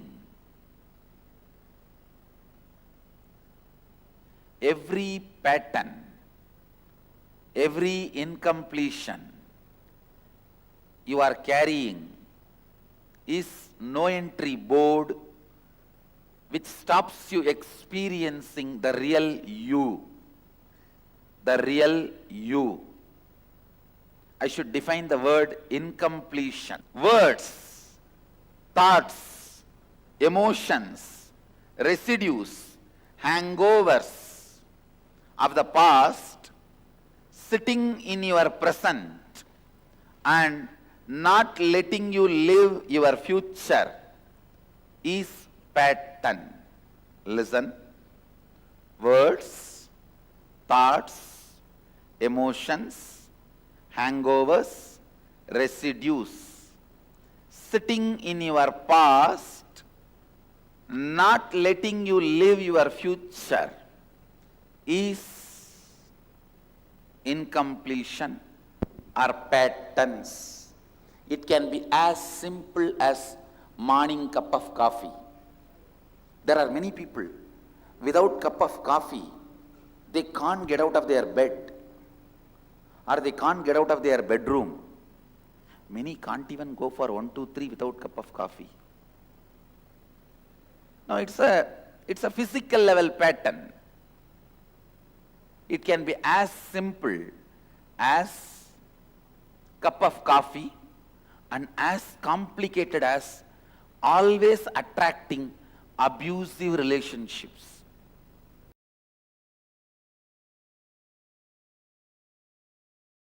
I was expanding on love current of Mahadeva. And Isavasya Upanishad, 10th verse. Anyadeva hurvidyaya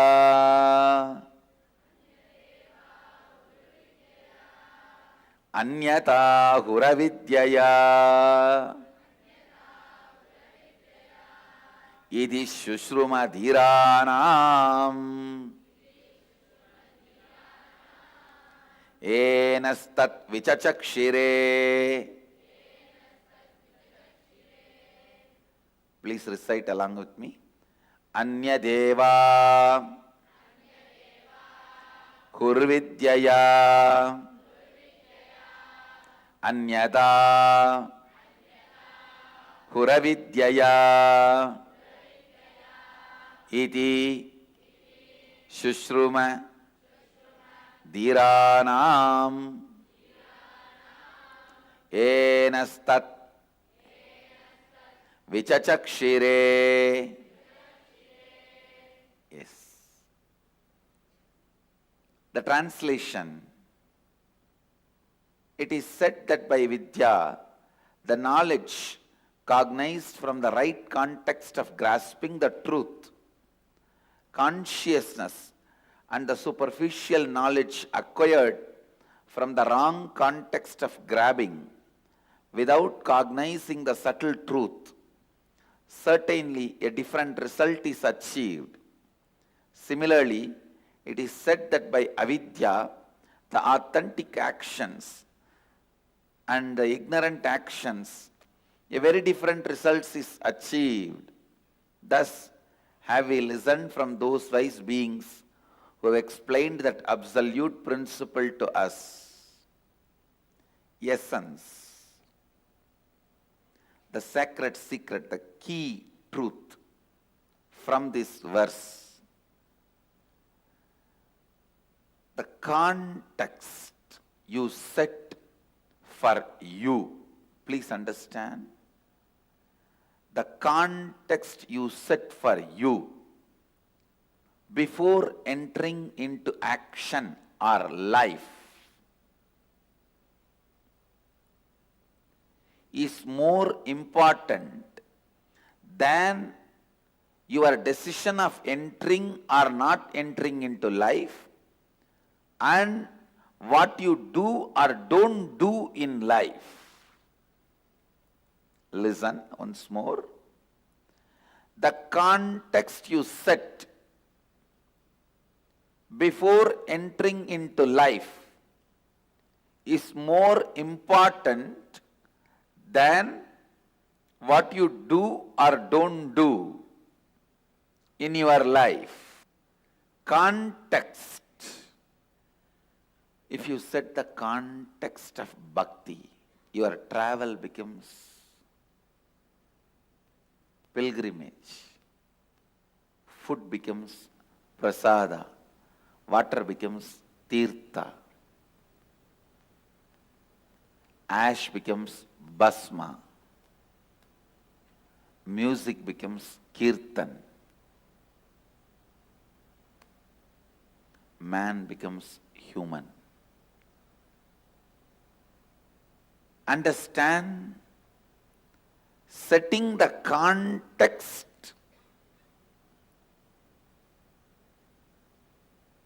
is much more important than the action, commission or omission of acts.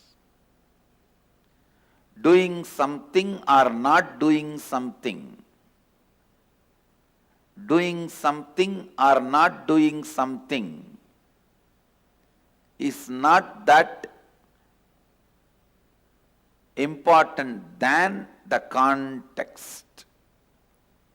So all the outer world rules and regulations, whether it is simple traffic rules or the law of the land, is based on the action performed. Commission and omission of acts, because outer world can understand only that Outer world functions only with that. Outer world can measure only up to that. In search of stability and surety, possibility is forgotten. Listen. Yes, outer world can grasp only that. Whether you walk in the left side or right side, you should walk or not in the left side or right side. It can only go to that extent. Outer world can understand only that extent is not wrong, but they try to become fanatically declaring only that much exists is something seriously wrong.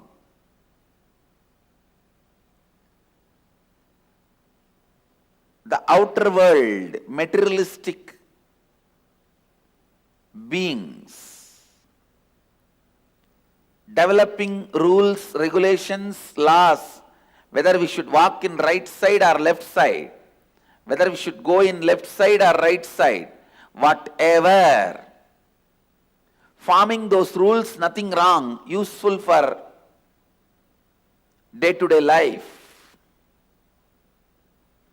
But when they try to declare, there ends the matter of life. Nothing further exists, something is seriously wrong. Then something is seriously wrong.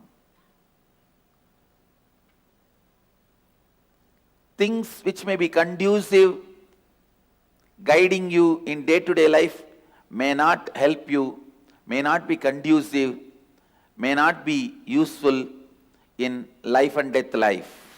Understand? There is something called day-to-day life and something called life and death life.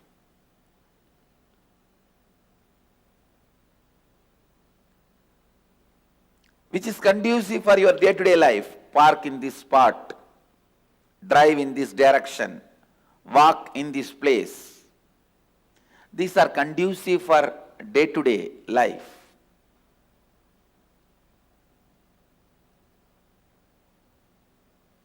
When these people who form the day-to-day life's laws, rules, try to dictate the larger truths or interfere in the field of larger truths, there starts confusion. There starts ignorance. There starts manipulation. There starts exploitation. There is no lane system among the planets. There is no lane system in life and death, traffic.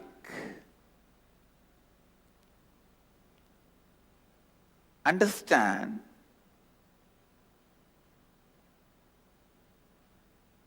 the context set for day-to-day life may not be sufficient for life and death life.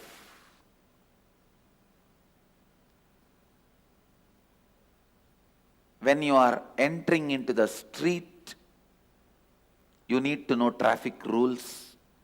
When you are entering into life, you need to know the laws of life, the truths of living enlightenment. Setting the context before you enter into life.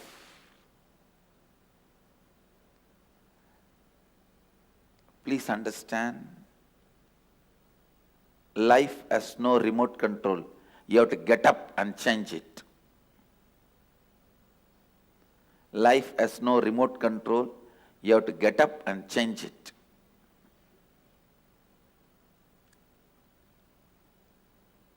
Setting the right context before you enter into the life.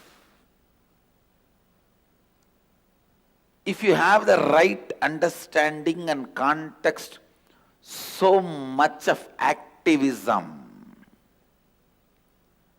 So much of activism will be there in you. Please understand, being alive, active, intensely active is one of the first qualification for spiritual life.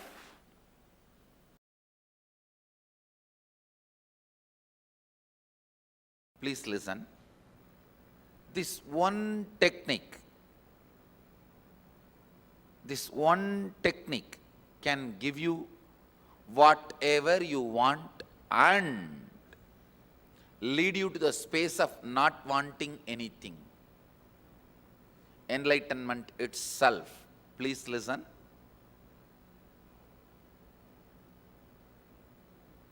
Mahadeva, Shiva, directly initiates this technique to Parvati.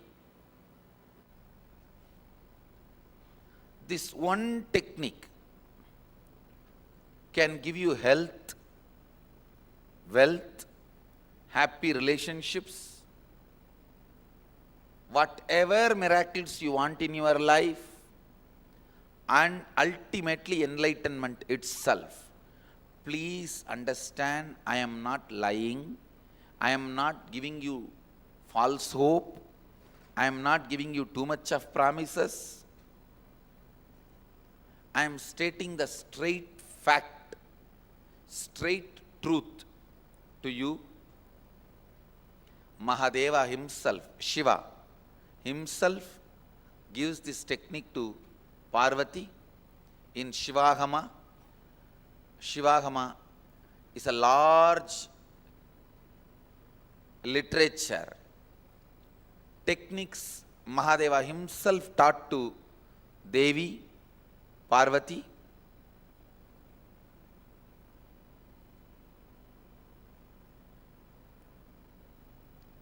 It is Mahadeva's words, but I also experienced it. So I also stand for this technique and the truth revealed in this technique. This is from Shivahama, the portion called Shivajnanopanishad, Vijnana Bhairava Tantra, 94th verse, 22nd technique. Mahadeva is beautifully describing. I'll explain this technique and then give you exact procedure how to do it. Please listen carefully. Chittat yantaha kritir nasti mamantar bhavayet iti vigalpanam abhavena vigalpair uchito bhavet.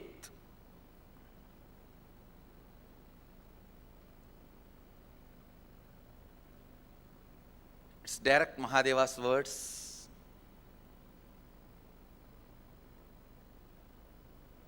I'll read out the translation. Consciously feel within the mind stuff of past memories of incompletion with its activities as mind, intellect and ego are not existing in me. By contemplating this way in your inner space, disidentify from the past impressions and memories of incompletion. Put your active attention at the space of the past happening. Relive these imagined impressions and memories of incompletion. Then the mind stuff, having fully ceased from its present characteristics of forming thought patterns and cognitions, is complete. Thus you become complete and achieve the original space of complete completion. Now, I'll give you exact method. I've read out the original verse and translation just to tell you it is not my discovery. The technique is from the original Vedic tradition. I am only contributing the permutation combination, means how to do it. Only that is my contribution. but the original knowledge is from Vedic tradition. I'll give you an example of incompletion. For example, actually, this is one of the main example I use because I directly saw one person suffering with this problem. One person, when he was a kid, 7 or 8 year old, was walking in the beach with the father. He saw few fishermen fighting with each other. The fight ended in murder. One fisherman got killed. One person was killed. Naturally, the kid ran away from the scene. When he met me, he was at least 40. He says, even now I can't go to beach. Even if I cross beach in the car, I'll have that same palpitation, fear, same engrams coming up. Understand this situation. When I narrated this situation, how many of you feel you also have like this some patterns? Raise your hand. That's all. Now listen.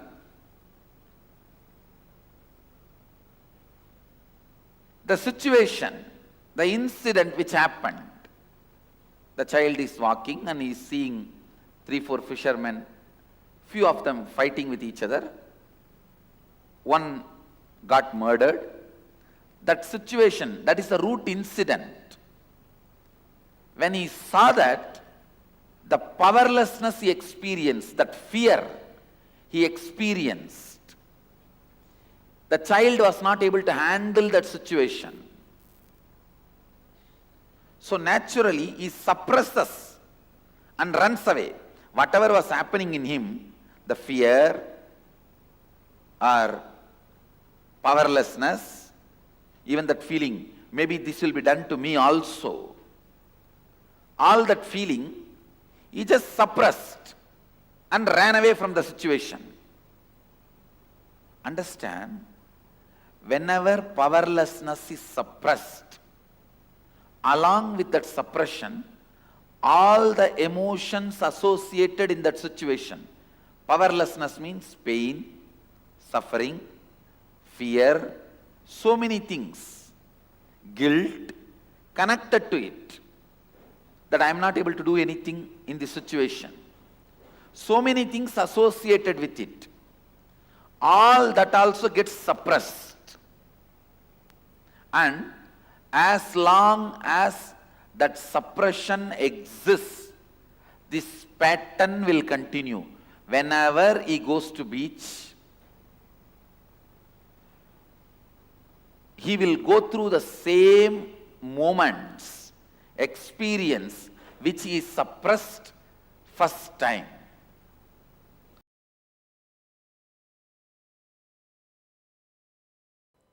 You can easily be put in pain if you are a business-natured person. Please understand. If you are a business-natured person, only one of your shop getting attacked is enough, you will move out of politics. Or you will move out of all the power game.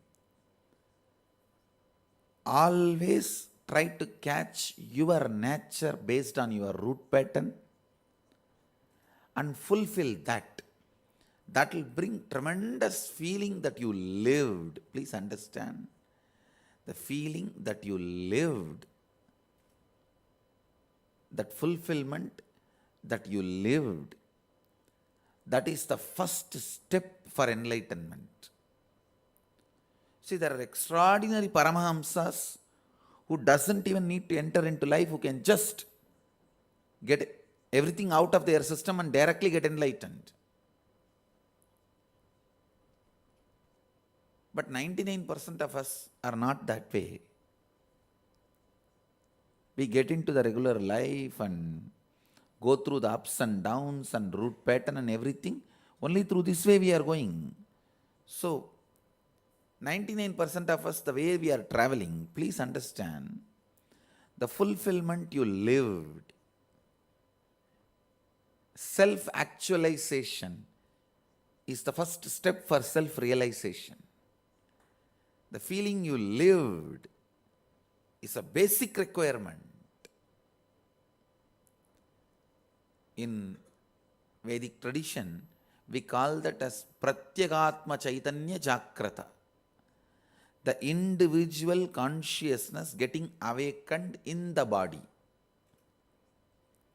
Please listen. You don't have to memorize the word, but at least listen. Pratyagatma Chaitanya Jagrata. The individual consciousness, which you ultimately conscious is not is individual, it is cosmical. It is cosmic. But the individual consciousness, which you perceive as individual consciousness, getting awakened in your body, that is the first step. When that awakening happens, you will have a deep fulfillment. A Vaishya should be Vaishya.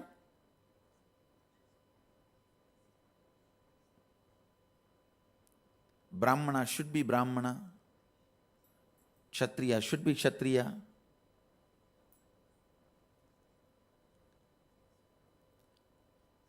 But I don't want to say the Vedic tradition does not allow the growth of the individual. It allows by the inner transformation. Inside, if you have transformed, you can evolve. There are thousands who are born as Shudras, worshipped as Brahmanas by the Brahmanottamas. Kashi is the example. Adi Shankara, the greatest architect of modern day Hinduism, establisher of all the Brahminical Sampradayas, fell at the feet of the Chandala. Not even Shudra, lower than Shudra. Later on, his disciples who are not able to digest that he fell at the feet of Chandala, made Chandala as the incarnation of Vishwanatha. That is different. But the truth is he fell at the feet of Chandala. That's all. That's a fact. Means what? Vedic tradition does not stop growth, but the growth should always be propelled, initiated, incited from inner space. Not that for the sake of external comforts, you can try to act as if you are moving to the next ladder.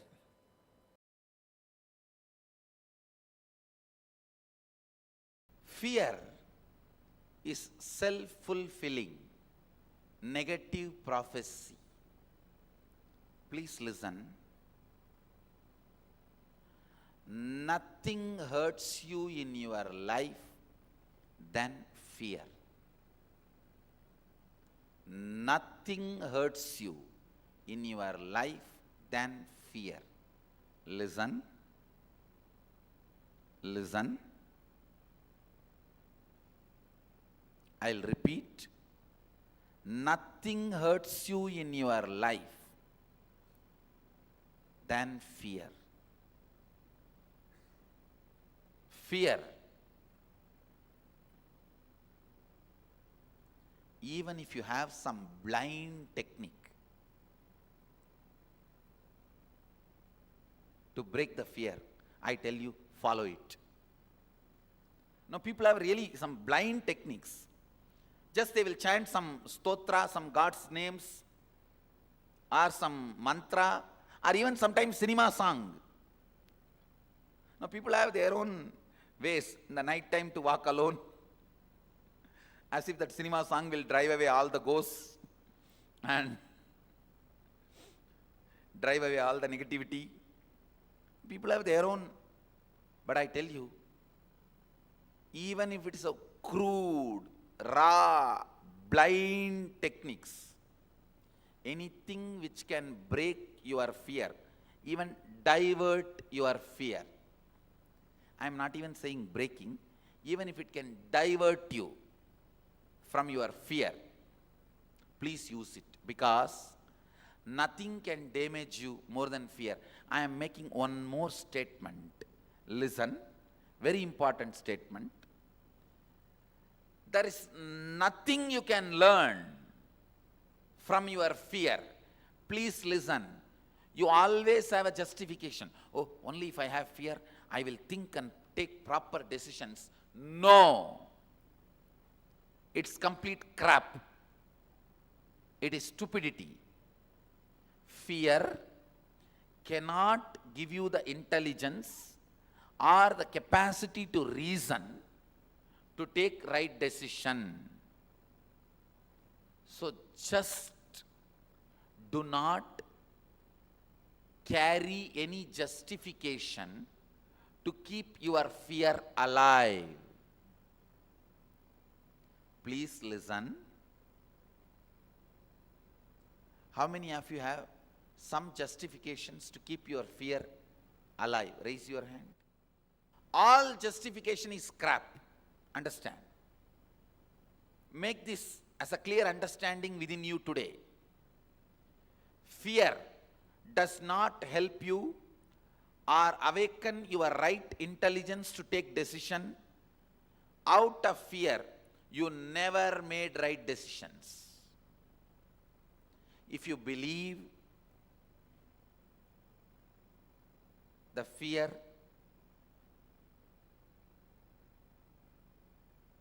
will help you to take right decisions, it helps you to make right choices, it gives you discriminatory power, it gives you understanding, you are wrong. It is equivalent to blood washing the blood. If you believe blood can wash the blood, you are fool. Same way, if you believe fear can give you the intelligence, knowledge to make the right decision and right time, that can be of some support, some help, forget about it. It is completely wrong. Understand, in no way, any fear can be useful for you.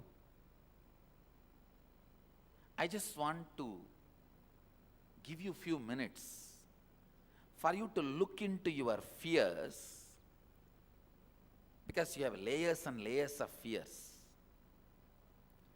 Dig out your fears. Then I'll help you and lead you into process of completing that fear. Ultimately, whatever you are not able to complete, I'll directly intervene and see to it it is completed through Shivoham process. Shivoham process means it's a very powerful process using light and sound, which is from our Vedic tradition, bringing completion to you, freeing you from all incompletions. Where your cooperation is not required, it's my responsibility, my job. Please understand. In every step, I'll help you, guide you to put your effort and complete the incompletions. Whatever you are not able to conquer, complete, win over, I'll directly intervene and see to it you become complete. This whole science I am teaching you is from Taittiriya Upanishad. It is from a Upanishad called Taittiriya Upanishad, directly from Vedic tradition, time-tested, foolproof, most logical and scientific. I request all of you, whenever you go to any meditation class, yoga class, spiritual program, or a spiritual retreat, keep this as a main question. As the teacher or a guru, which scripture this whole science is from? I am very clear. The science I am talking to all of you is from Taittiriya Upanishad. Anybody can go and read Taittiriya Upanishad. You will see this whole science. My experience is matching, is aligning to that tradition, to that experience of the ancient masters. So I am presenting that science to all of you. Not only the Upanishads say these truths, I am responsible for what I am teaching you because I experienced all of this in my life. I went through and I have experienced it. I am presenting it to all of you.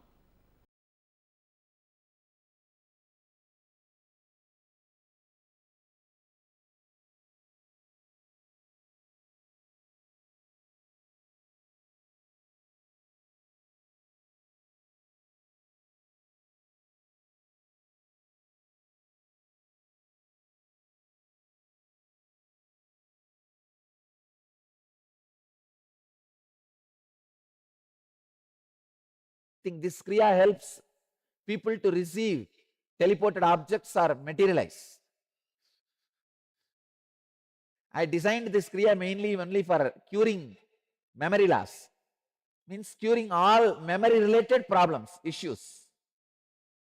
But after doing R&D with this Kriya, I realized that part of the brain is also getting awakened. See, your memory and part of the brain which is related to receiving teleported objects, both are one and the same. Telepathy and teleportation, both parts are one and the same. So I see people getting awakened to that power also.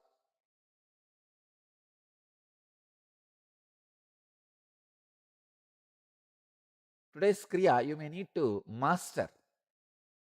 Means at least 48 days you should do. Only then completely the problem will be cleared, but it will be healed once for all. This Kriya will heal all problems related like Alzheimer's,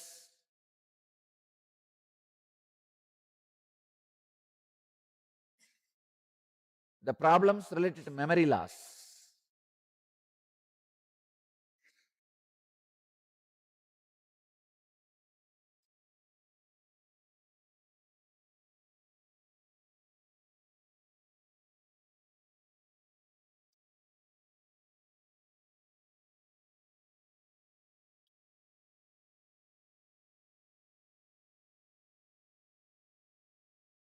Please come to the Virasana. Virasana is from Garanda Samhita Upadesha 2, verse 17. Place one foot on the other thigh and fold the other foot backwards. This is termed as Virasana. Sit in this posture and inhale and exhale in a relaxed way for a few seconds. Let your body settle with that muscle tension.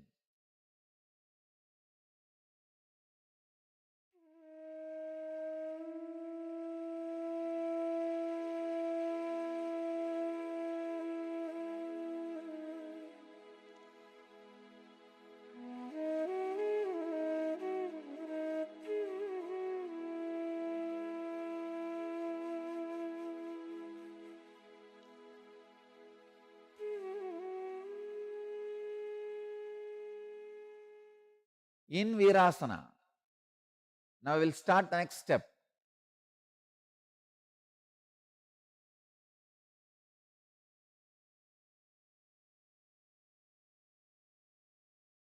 Nada Kumbhaka.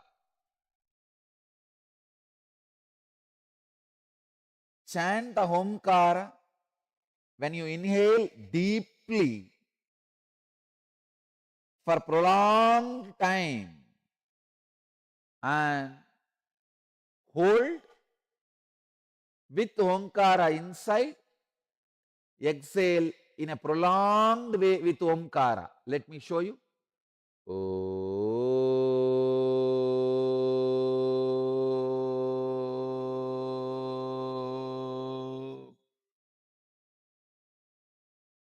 Inside also when you hold.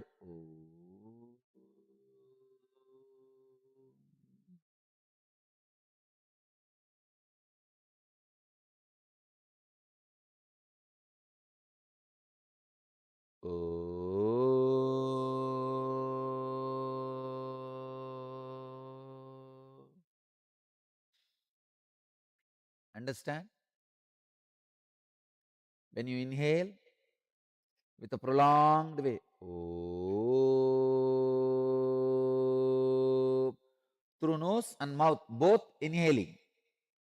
When you hold inside, hold with Omkara. Then when you exhale, exhale with Omkara. Do this 21 times.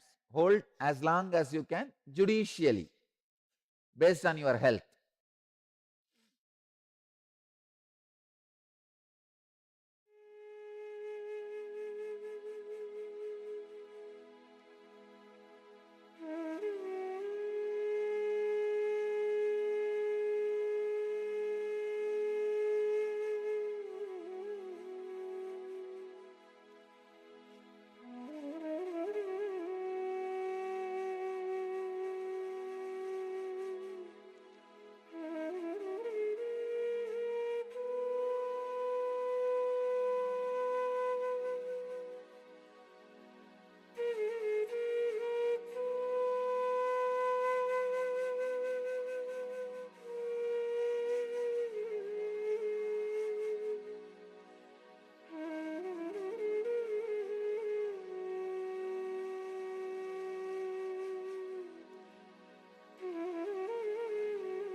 Trinetra Kumbhaka. Let me describe. It is Kumbhaka Patati, 192nd verse. Inhale first through through left. Then again inhale through right. Then again inhale through both. And hold. Hold judiciously as much as you can. Then slowly exhale through both nostrils. Do this 21 times.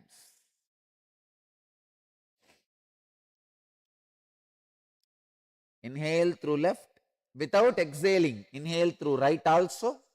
Without exhaling, inhale through both and hold.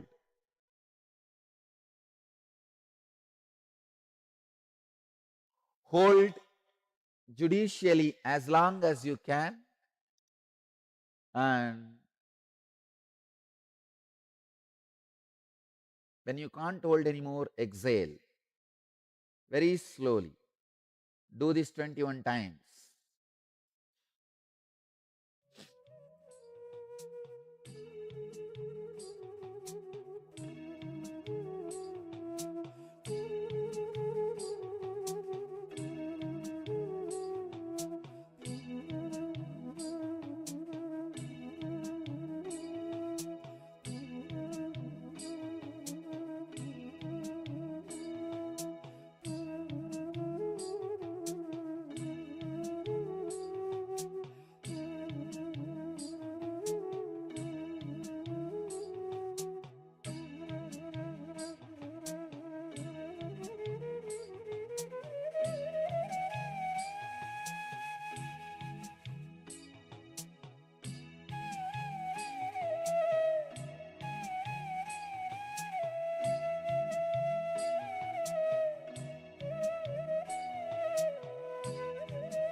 Next, Trishula Kumbhaka, Kumbhaka Patati, 193rd verse.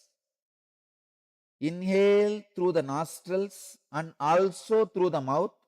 Simultaneously, hold the breath judiciously as long as you can. Now exhale and relax when you can't hold anymore. Do this 21 times. Let me show you.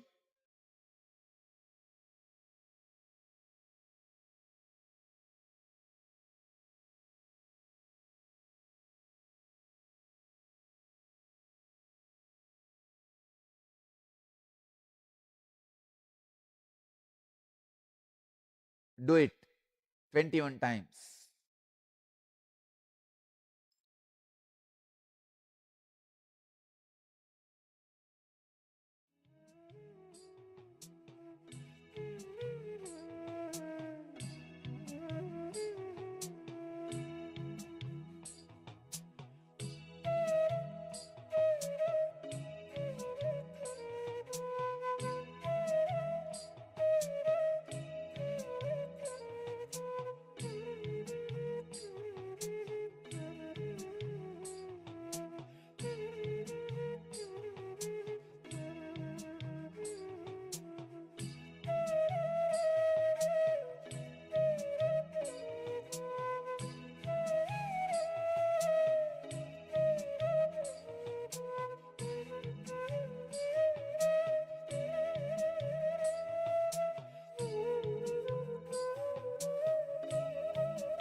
this Kriya will completely heal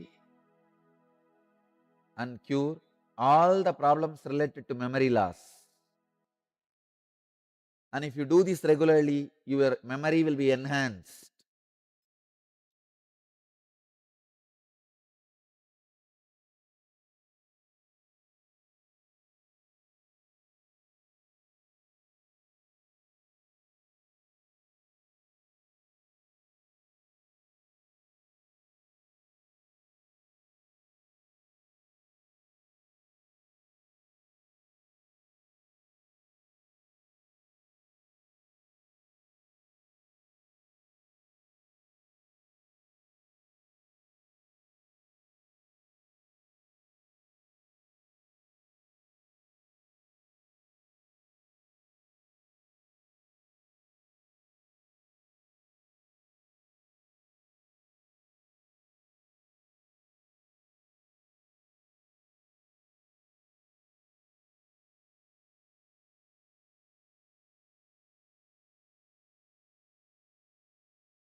Please listen. Nothing hurts you in your life than fear. Nothing hurts you in your life than fear. Listen. Listen.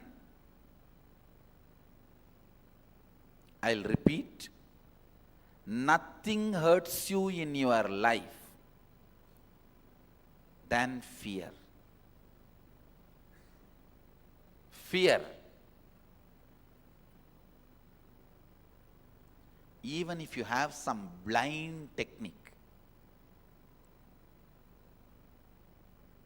to break the fear, I tell you, follow it. Now people have really some blind techniques. Just they will chant some stotra, some God's names, or some mantra, or even sometimes cinema song.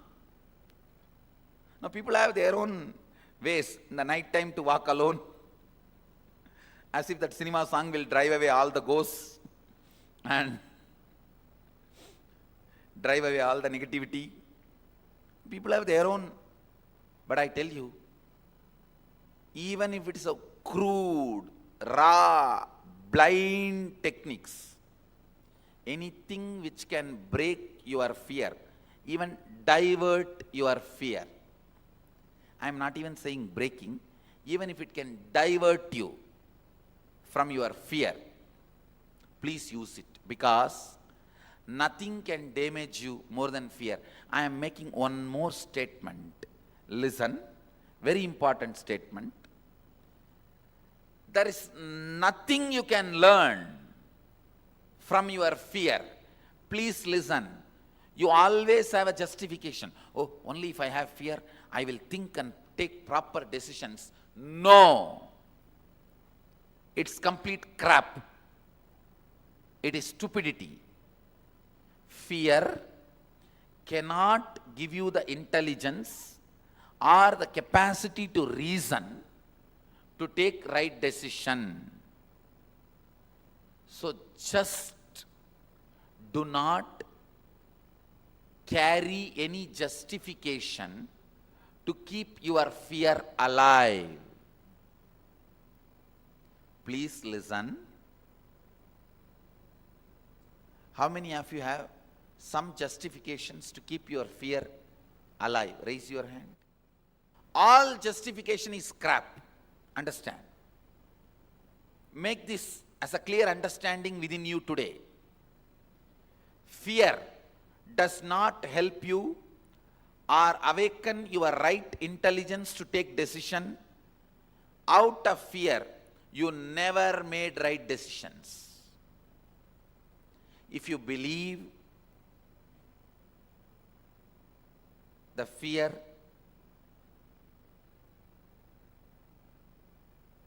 will help you to take right decisions, it helps you to make right choices, it gives you discriminatory power, it gives you understanding, you are wrong.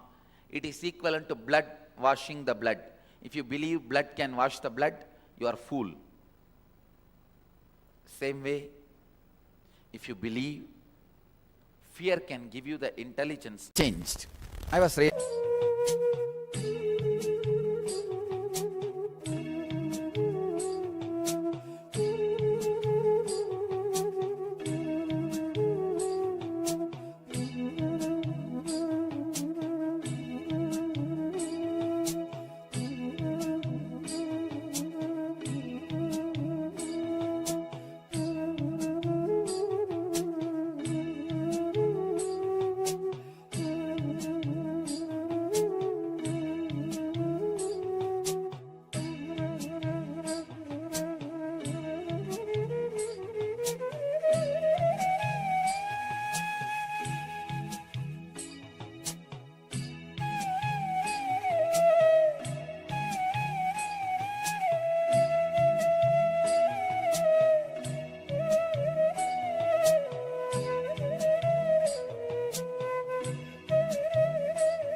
Shivoham.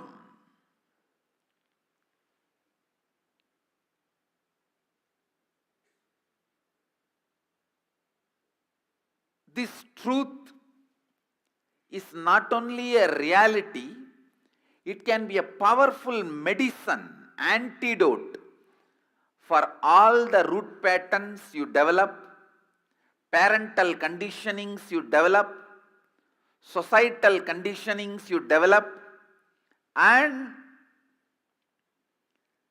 all the patterns with which you struggle, suffer. Understand? All the patterns with which you struggle and suffer. Mahadeva releases you. Mahadeva, listen, releases you from all the conditionings. The moment you remember, meditate, create the space of Shivoham. You need to know, Mahadeva is not the totality of some dead qualities. It's like if you have poverty, meditate on richness, immediately poverty patterns will be broken. No!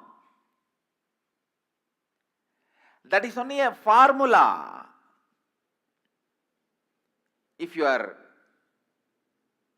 weak, meditate on power, immediately you will start receiving the power. It's a technique.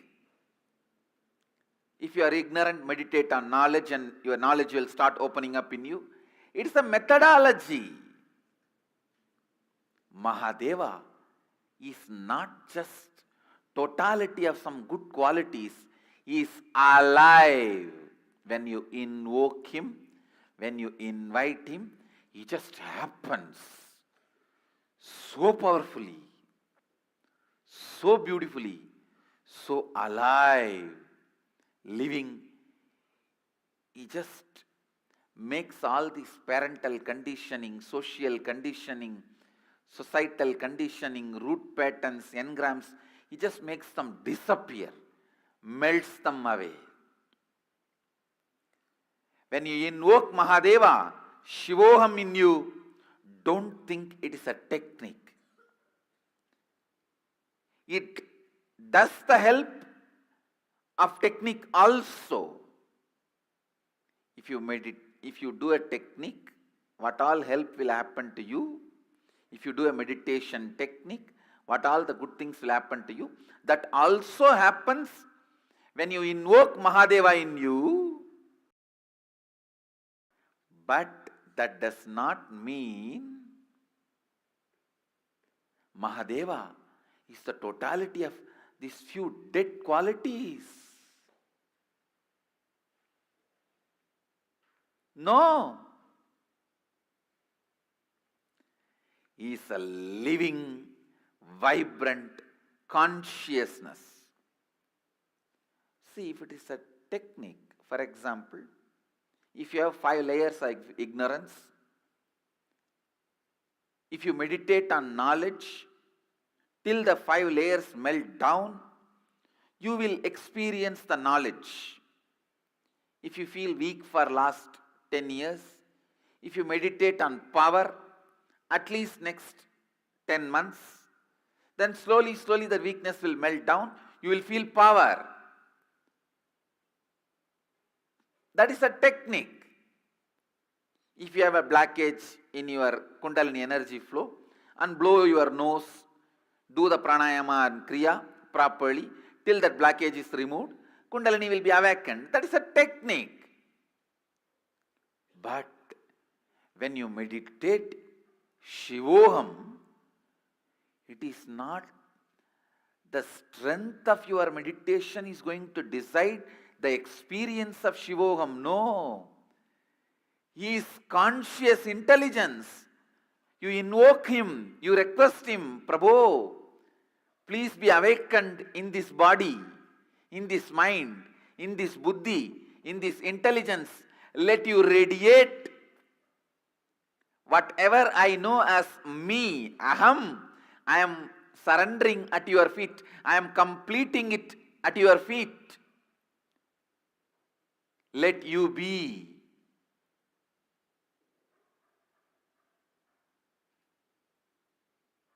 The experience of Shivoham, explosion of Shivoham, does not happen based on the strength of your practice. No. It happens because he is intelligent. He is consciousness. So he just explodes. It is not like a technique. What you do, you get the result. No. You invoke him, he fills you. He is there. He is there. He is there.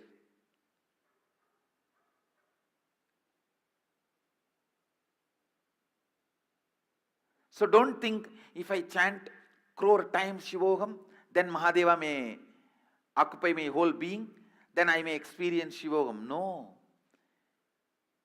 He is not going to see your japa bank balance. How many crore times you chanted Shivoham? No. You invoke him, he is there.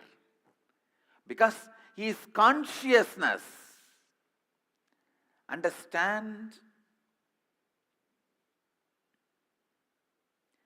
This is the biggest difference between atheistic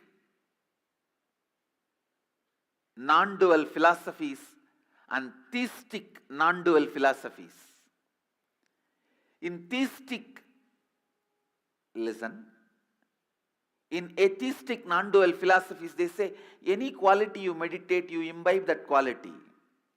In theistic non-dual philosophy, we say, apart from the power of our meditation, that quality, source of that quality is intelligence, so it fills you the moment you invoke it.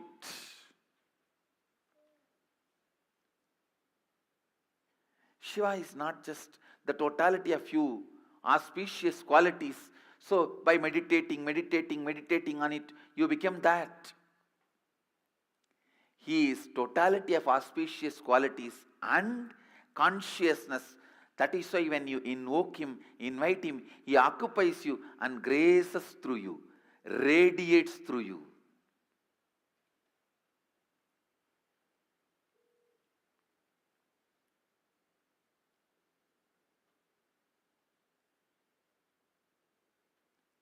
Not only he introduces himself to you, he introduces himself through you to everyone. He introducing himself to you is authenticity. He introducing himself through you to others is enriching. Mahadeva is the conscious intelligence.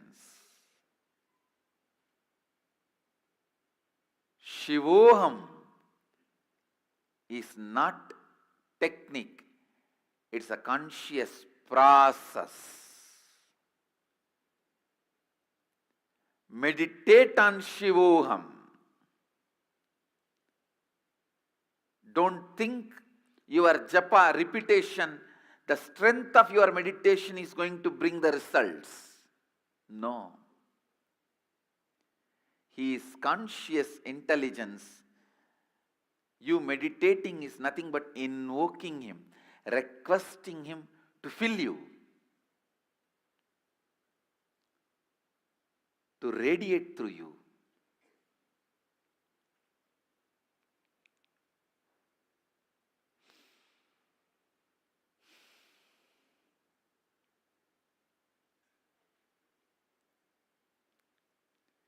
Mahadeva. Mahadeva is pure consciousness. Mahadeva is embodiment of purity. Mahadeva is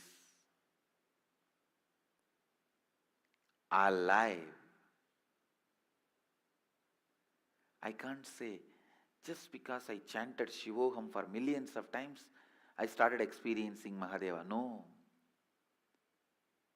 just because he is consciousness, he accepted my request to walk into me. He started radiating himself through me. Understand, he is consciousness is the good news I want all of you to know. He accepts your request even if it is made once. He is Bholenath. Simple guy. His presence is not heavy, demanding. No. He is not Vaikuntavasi. He needs the Lakshmi to press the feet and the Ananta Sesha for a bed and the milk ocean for his presence.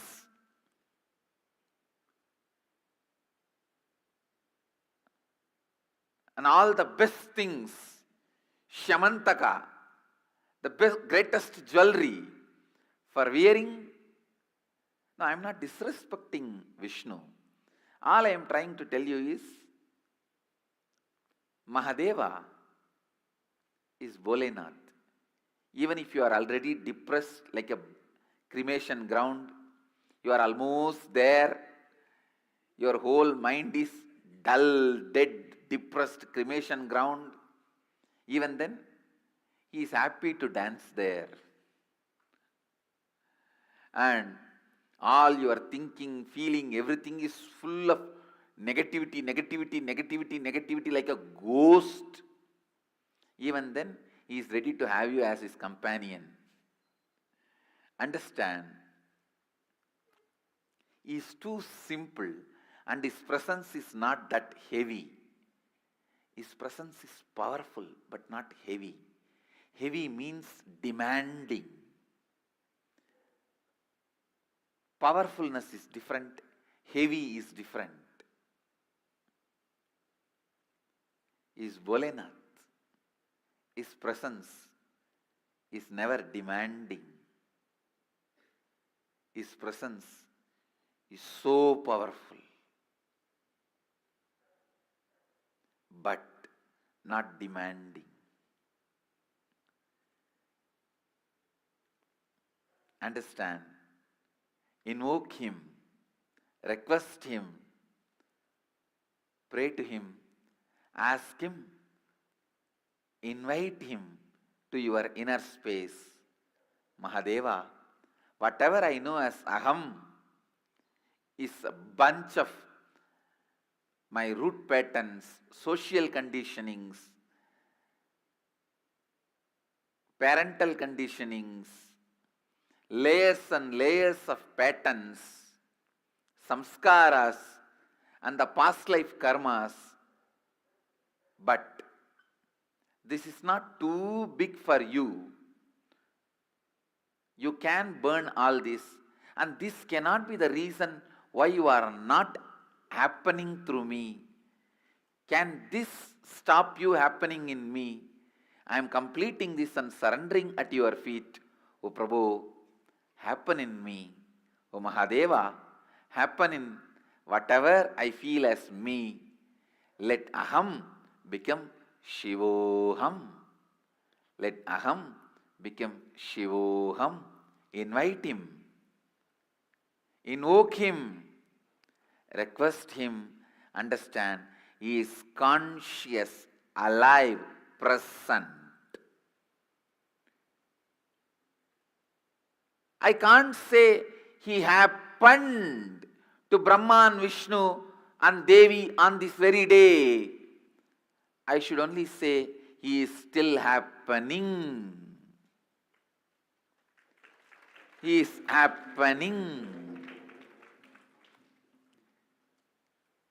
It is past, present, future, continuous tense. I will create a new tense. I can't say it is past tense, present tense, future tense, or past, present, continuous tense. Past, present, future, continuous tense. That's the meaning of eternal. That's the meaning of eternal. Understand? He is Bholenath. He is powerful, but he is not heavy. is not demanding. You can have 10,000 SDHD, self-doubt, self-hatred, self-denial, but that cannot stop Mahadeva getting invoked in you. He can just happen and remove, burn all those SDHDs in a second. The moment you invoke him, he burns it away. I tell you, Shivoham is not just technique, it's a space. It's a powerful space.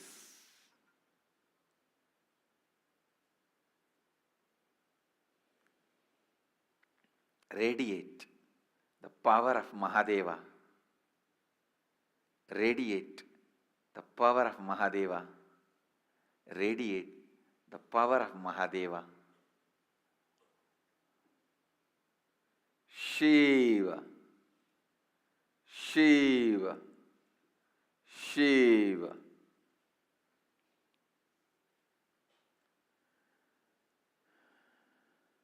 As I said, because he is not a demanding being, there is no precondition. Who can experience Shivoham? Who can't experience Shivoham? No. Invite him authentically. Invoke him authentically. You will merge in him. He will merge in you.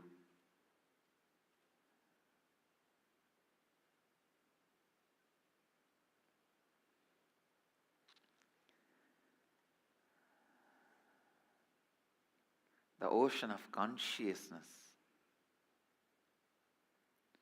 pure consciousness, Mahadeva, happens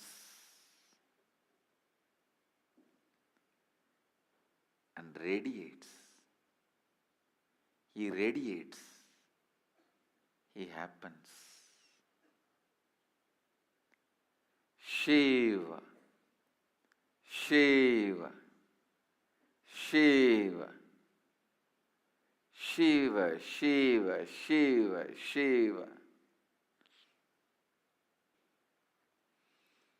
Essence of today's satsang. Invoke him, invite him.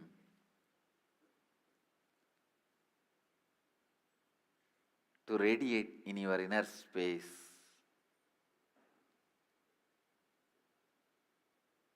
With the power of Shivoham,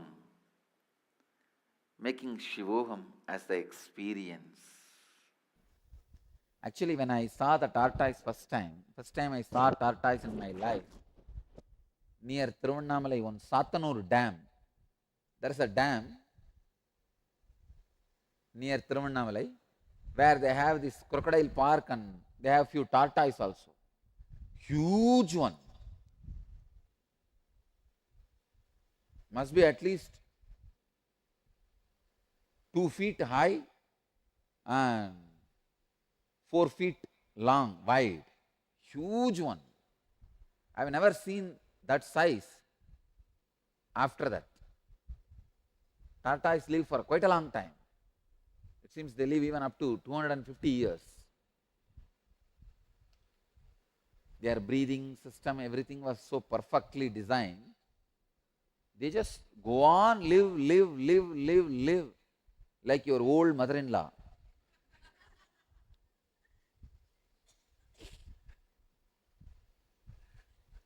Or the old father-in-law who is sitting on a lot of property. If your father-in-law is sitting on a lot of property, you will really feel he is living very long. Huge size.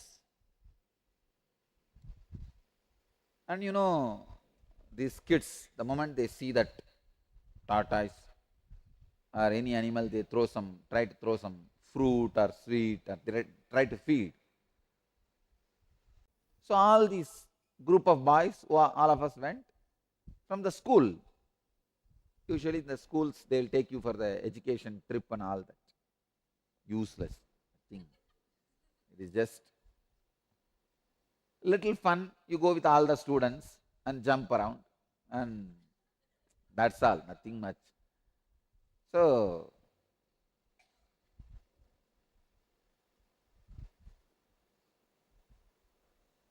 even the crocodile was eating the jalebi and murukku. That's what we got. That's the thing we carry when we go for these trips. But I was surprised. A small piece of snack was thrown at this tortoise. The moment something touched him, he withdrew all the limbs. And we were waiting for him to put his head out and the legs out so that we can catch few photographs. The schools, when you go, that they will bring their own photographer. The camera will be almost this size, and like a box that guy will bring at one place. Usually that is the usual standard place. In that dam there is one Gandhi statue. All will stand there and take the group photo. It's like a typical ritual. You stand here and walk in line and hold each other's shirt behind. Really, so that you don't get lost in the crowd. And roll number 1, 2, 3, 4, 5, 6, based on the roll number, they will stand. Still, I remember my roll number. The polytechnic, it was 731, and the school, I think 34. So, all have to stand in the queue and hold the shirt behind and walk. The teacher who is in charge, that fellow had an affair with another lady teacher. So he will go away with her. There will be the class head, class leader. You have to hang around with that fellow. What that fellow knows?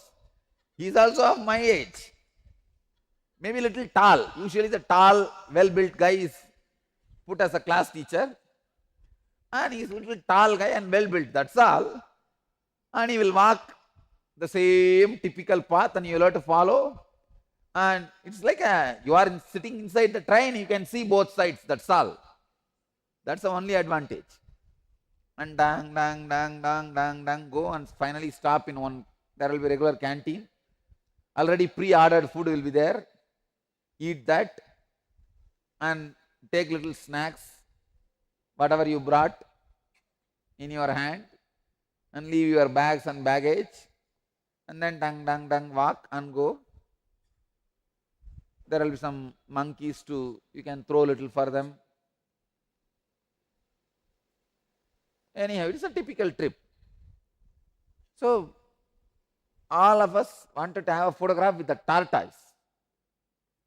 We waited almost for 2 hours. But that guy is not ready to come, not ready to put his head and limbs out. I have heard this example, this tortoise example, earlier itself from Kuppamal. It was such a sharp click for me. Wow! Yada samharate chayam kurmaha ankani iva sarvashaha indriyani indriyartebhyaha tasya prajna pratishtita. I thought this fellow is now in samadhi and he is not going to take his limbs out. He is not going to be again caught in any senses. He is in his senses. Just like tortoise withdraws its limbs from all sides, when a person withdraws his senses from the sense objects, his wisdom becomes steady.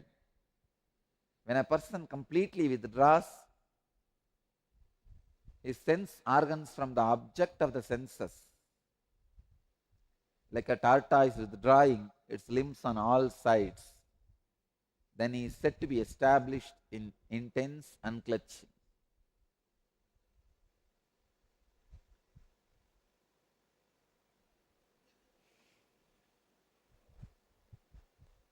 Keyword. Yada samharate chayam kurmangani iva sarvashaga indriyani indriyartebhyaha.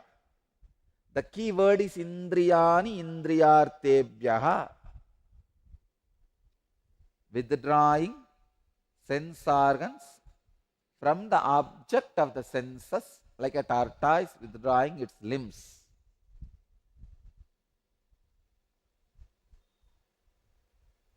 When you eat a sweet, the excitement or the joy you feel is from your own source, not from the sweet. If it is from the sweet, then why the 10th or 11th sweet is not sweetie? Why you don't feel the same taste, excitement by 11th or 12th sweet? As per the law, it is supposed to be expanding. 1 sweet, 2 sweet, then more excitement, 3 sweet, more excitement. But here, by 10th sweet, the excitement not only reduced, it's lost. Once I remember, this Dome Raja of Manikarnika Ghat. Dome Raja is the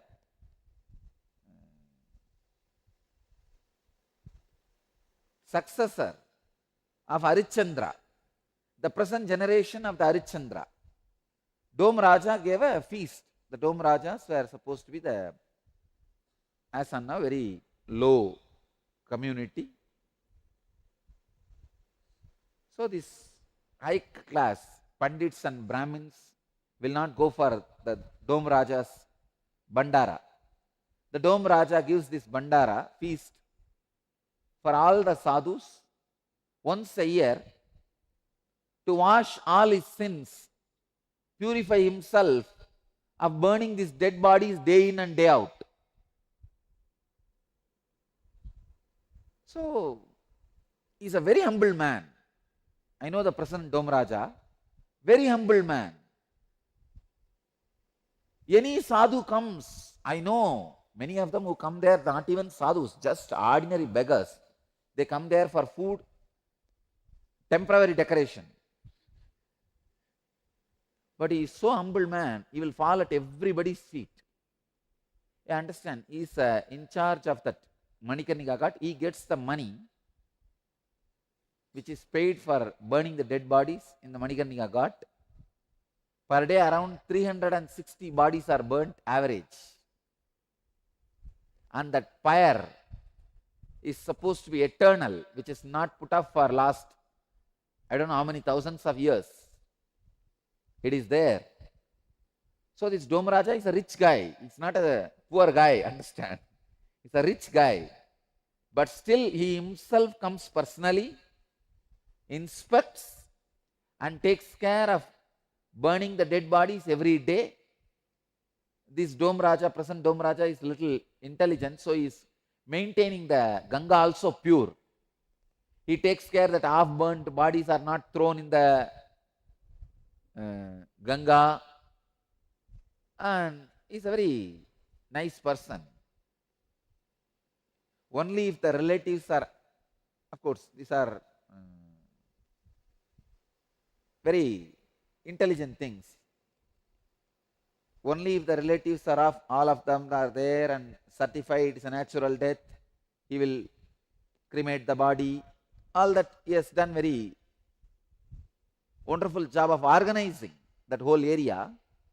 Otherwise, in those days, they'll just, even the murdered bodies will be brought and nobody will ask anything, and just you burn it and go away, and later on police will be searching.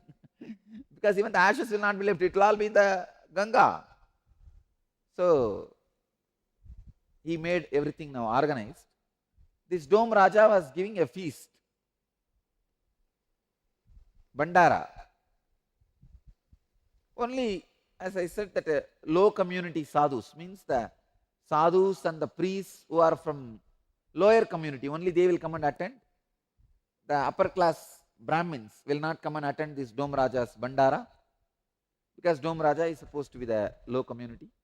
You will be surprised even in Dakshineshwar, because Rani Rashmani is from fisherman community. She is a fisherwoman. No Brahmin want to be a priest in the temple. Finally, because of poverty and the knowledge of the scriptures, Ramakrishna's brother accepted the post. He said, no, I will take up the job. So they were heavily paid. Ramakrishna's brother and Sri Ramakrishna were heavily paid. In those days, 8 rupee salary, almost equivalent to collector's salary. In those days, collector himself received only 10 rupee. Each Jilla collector received only 10 rupee. Ramakrishna received 8 rupee. Ramakrishna's brother received 8 rupee.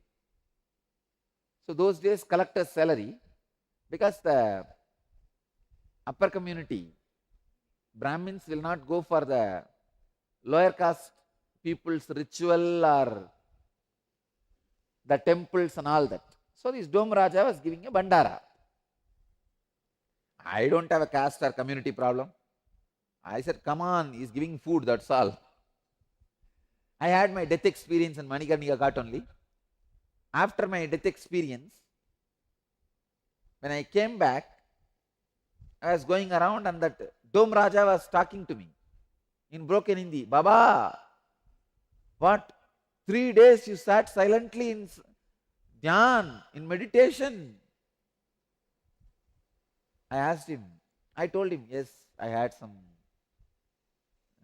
spiritual experience, samadhi experience. Vishwanath gave darshan in my broken Hindi. I was trying to tell. The moment I said, Vishwanath gave me darshan, blessed me, he did not even think twice. He just fell at my feet and went round rolling. He just went round rolling, doing Anga Pradakshina literally. Then I asked him, Dome Raja, why did you not remove me from that area? Because that area belongs to him. Where I sat and had the death experience, that area belongs to Dome Raja. And Dome Raja and his servants, they came and sleep there. Dome Raja is a post, means the family eldest man takes the post, but his whole family is doing that same, taking care of all the dead bodies and cremating. So he has a lot of assistants. Only his family people will do, cutting the wood and taking care, and the whole family is fed by this income only. And not only that, a lot of people, so they are rich guys. So all his assistants, all of them used to sleep there only. So I asked the Dome Raja, why you did not wake me up and send me? No, Baba, I saw your head was not hanging. I know only if the head is hanging, people are sleeping. Your head was straight. So I know you are in meditation, so I did not disturb you. That guy did not disturb for 2.5 days. We only wanted to give food for you, but you were meditating, so we did not disturb you. Anyhow, so that guy was giving bandara. We went and sat there. Some maybe 50 sadhus were there, all agoris. Agoris also don't have community.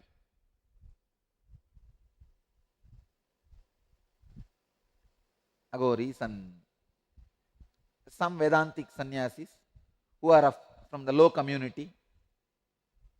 Some Ramakrishna Mission sadhus. Ramakrishna Mission sadhus also don't care about the community. One good thing about them is they don't care about caste, community. Anywhere bandara, they go and bless that person. And not only that, Ramakrishna Mission sadhus use that opportunity to sing the glory of Ramakrishna. Usually in the bandara time, you are expected to sing your Ishta Devata or Guru's glory as a song. Bandaras are the beautiful platform to teach about your Guru or your tradition or your Sampradaya. So Ramakrishna Mission sadhus always take that opportunity to come and teach about Sri Ramakrishna, and they will beautifully sing in Sanskrit the history of Ramakrishna in one beautiful stotra, in one verse. So these few people were there. This Dome Raja, a very humble man, but because he is a villager, he has this strong faith. How much you feed, that much punya you will get. And this fellow will go and sit in front of each leaf literally and put 10 sweet, 20 sweet. That day I saw the way he was forcing, literally at least 10 sadhus vomited. No, really, he will tell, Baba, Baba, Baba, you eat one more laddu, I will give 1 more rupee dakshina. He's sweet guy, but how much sweet he can take? Finally, end of the Bandara I saw, people have come to eat and more people have vomited than the people number of people ate. Understand, even if it is sweet, when the number increases, you are only vomiting. It doesn't give you excitement or joy, because the joy comes from inside. You are not having the understanding about the source of joy. You are not having right understanding. Understand?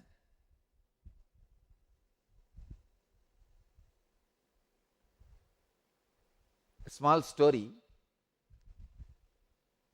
After closing time at a bar, a drunk was proudly showing off his new apartment to a couple of his friends. Fully drunk, he is taking his 2 friends and showing them his bedroom, where there was a big brass gong and a mallet. The friends asked, what is that big brass gong? The drunk said, hey, it is not a gong, it is a talking clock. The friends were not able to believe, they were astonished. He said, talking clock? Seriously? The drunk replied, yep. How is it work? Friend asked. Watch. The drunk replied. The drunk fellow picked up the mallet and gave the gong an ear-shattering pound. Dong!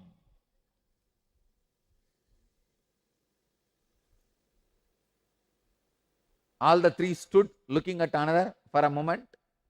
Suddenly, someone from the other side of the wall screamed, you idiot, it is 3:15 in the morning.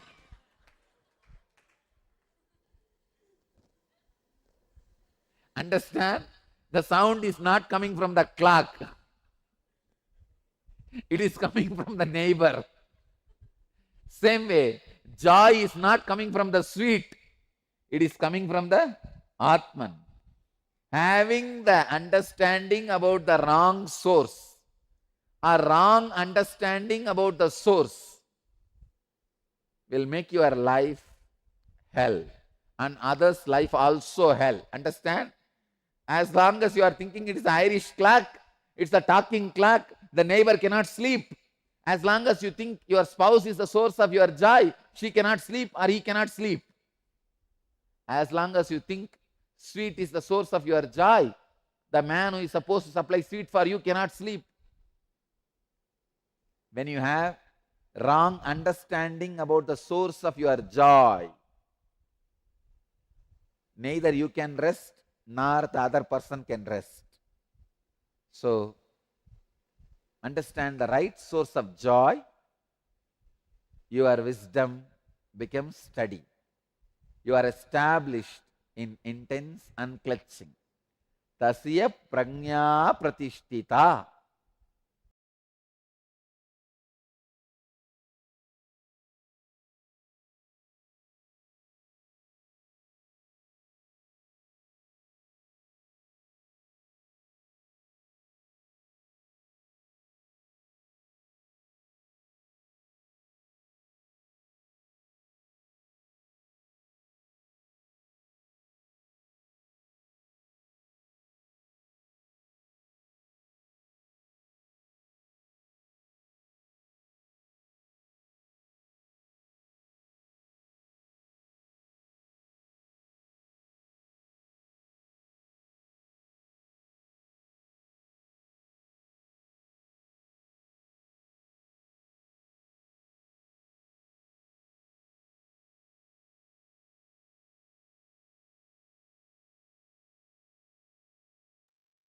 Yes.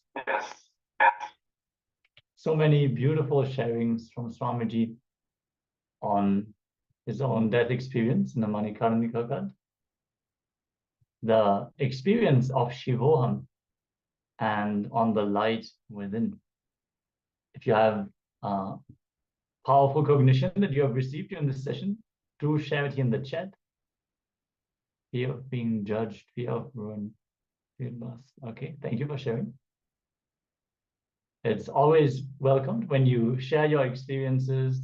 Also, if you have any questions, if there's any concepts, any doubts about what Swamiji has been sharing in the sessions, do let us know so we can shine light on that as well. For now, we're getting ready to enter into the Kumbh Mela preparations. The celebration of the Mahakumbh Mela, which is going to happen. We're going to receive the introduction, the right context, and also the darshan preparation. So to receive Swamiji's Bhava Samadhi darshan and the Dakshinamurti Bhava. So requesting all participants to please come on camera and settle down as we're going to transition over. And we'll see you back with continued Acharya sessions right after the darshan. So stay tuned and let's all enjoy the darshan. Nithyananda.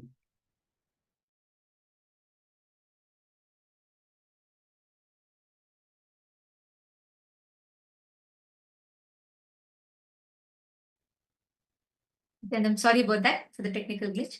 Yes. So there's another beautiful story. One day, a guru and a disciple is walking by the banks of a river. And the disciple is a very sincere disciple. He's been connected to the master for a long time. What happens is, on the way, as the guru is walking, the disciple slips and falls into the river. He falls into the water and he's terrified. This guy doesn't know swimming and he can't swim and he is terrified. So he starts like trying to beat the water and he tries to come up and he says, he starts screaming.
Nithyananda,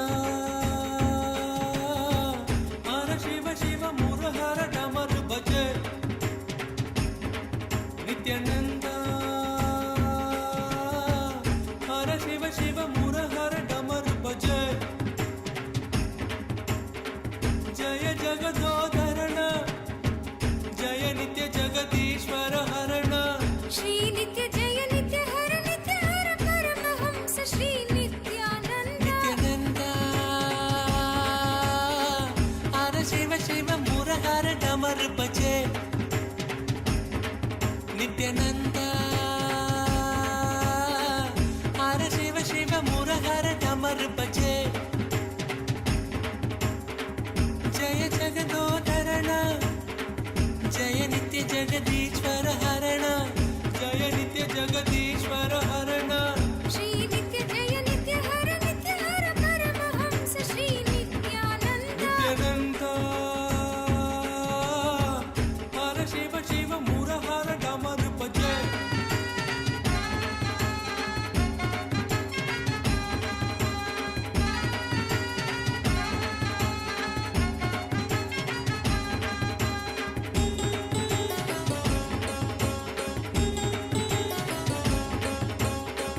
Darshan Nitya Dijo Bhagavan, Nitya Paramadayalu Bhagavan, Shri Nithyananda. Darshan Nitya Dijo Bhagavan, Nitya Paramadayalu Bhagavan, Shri Nithyananda. Hara Bolo Nata Shiva Shambho Nithyananda. Hara Bolo Nata Shiva Shambho Nithyananda. Shiva Shiva Hara Hara Hara Hara Shiva Shiva Nitya Parishwara Hara Parameshwara Jai Gurunada Sri Gurunada Nithyananda. Shiva Shiva Hara Hara Hara Hara Shiva Shiva Nitya Parishwara Hara Parameshwara Jai Gurunada Sri Gurunada Nithyananda. Nithyananda, Hara Shiva Shiva Murahara Damar Bhaje. Nithyananda, Hara Shiva Shiva Murahara Damar Bhaje. Jaya Jagadodharana, Jaya Nitya Jagadishwara Harana. Sri Nitya Jaya Nitya Hari Nitya Hara Paramahamsa Sri Nithyananda. Nithyananda, Hara Shiva Shiva Murahara Damar Bhaje. Nithyanandam, we apologize to all the participants for the technical glitch. We apologize to everyone. Hope all of you are able to see us and hear us now. Yes. So we were talking about how all that you learned today, whatever you understood, whatever you listened to and learned from today, the powerful cognitions, you are going to be experientially receiving that in today's version. And now, how do we experience that? How do we manifest that space? How do we experience that darshan? And how do we receive that experientially? That is what we're all going to be listening to and learning about right now. And joining with us for this segment, we have two of the people who have taken the decision to experience all these powerful cognitions as a reality in their life, becoming part of Paramashiva Sena, to experientially understand each of these truths that Swamiji is revealing. Everywhere in Kailasa, the talk is all about this Paramashiva Sena, being part of Kailasa's Paramashiva Sena. And already the preparations are in full swing with the daily meetings with Swamiji, and Swamiji himself is guiding each and every of projects every step of the way. So from wherever you are, how you can be a part, why you need to be a part of Paramashiva Sena and what it means for you. So we're going to be listening from the people who have already decided and are starting to join the Paramashiva Sena. And joining with us now, we have Manitya Pushkalananda, and she's already there, not just preparing, she's already registered for the program, but she's also part of the core preparations of the Paramashiva Sena program. So we have Manitya Pushkalananda who's joining here with us. Nithyananda,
Nithyanandam, Mapuchkala, welcome. Thank you so much for joining here with us. It's wonderful to have you here.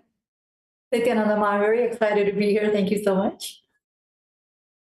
And how could you tell a little bit about yourself to all the viewers from where you are and how long you've known Swamiji for?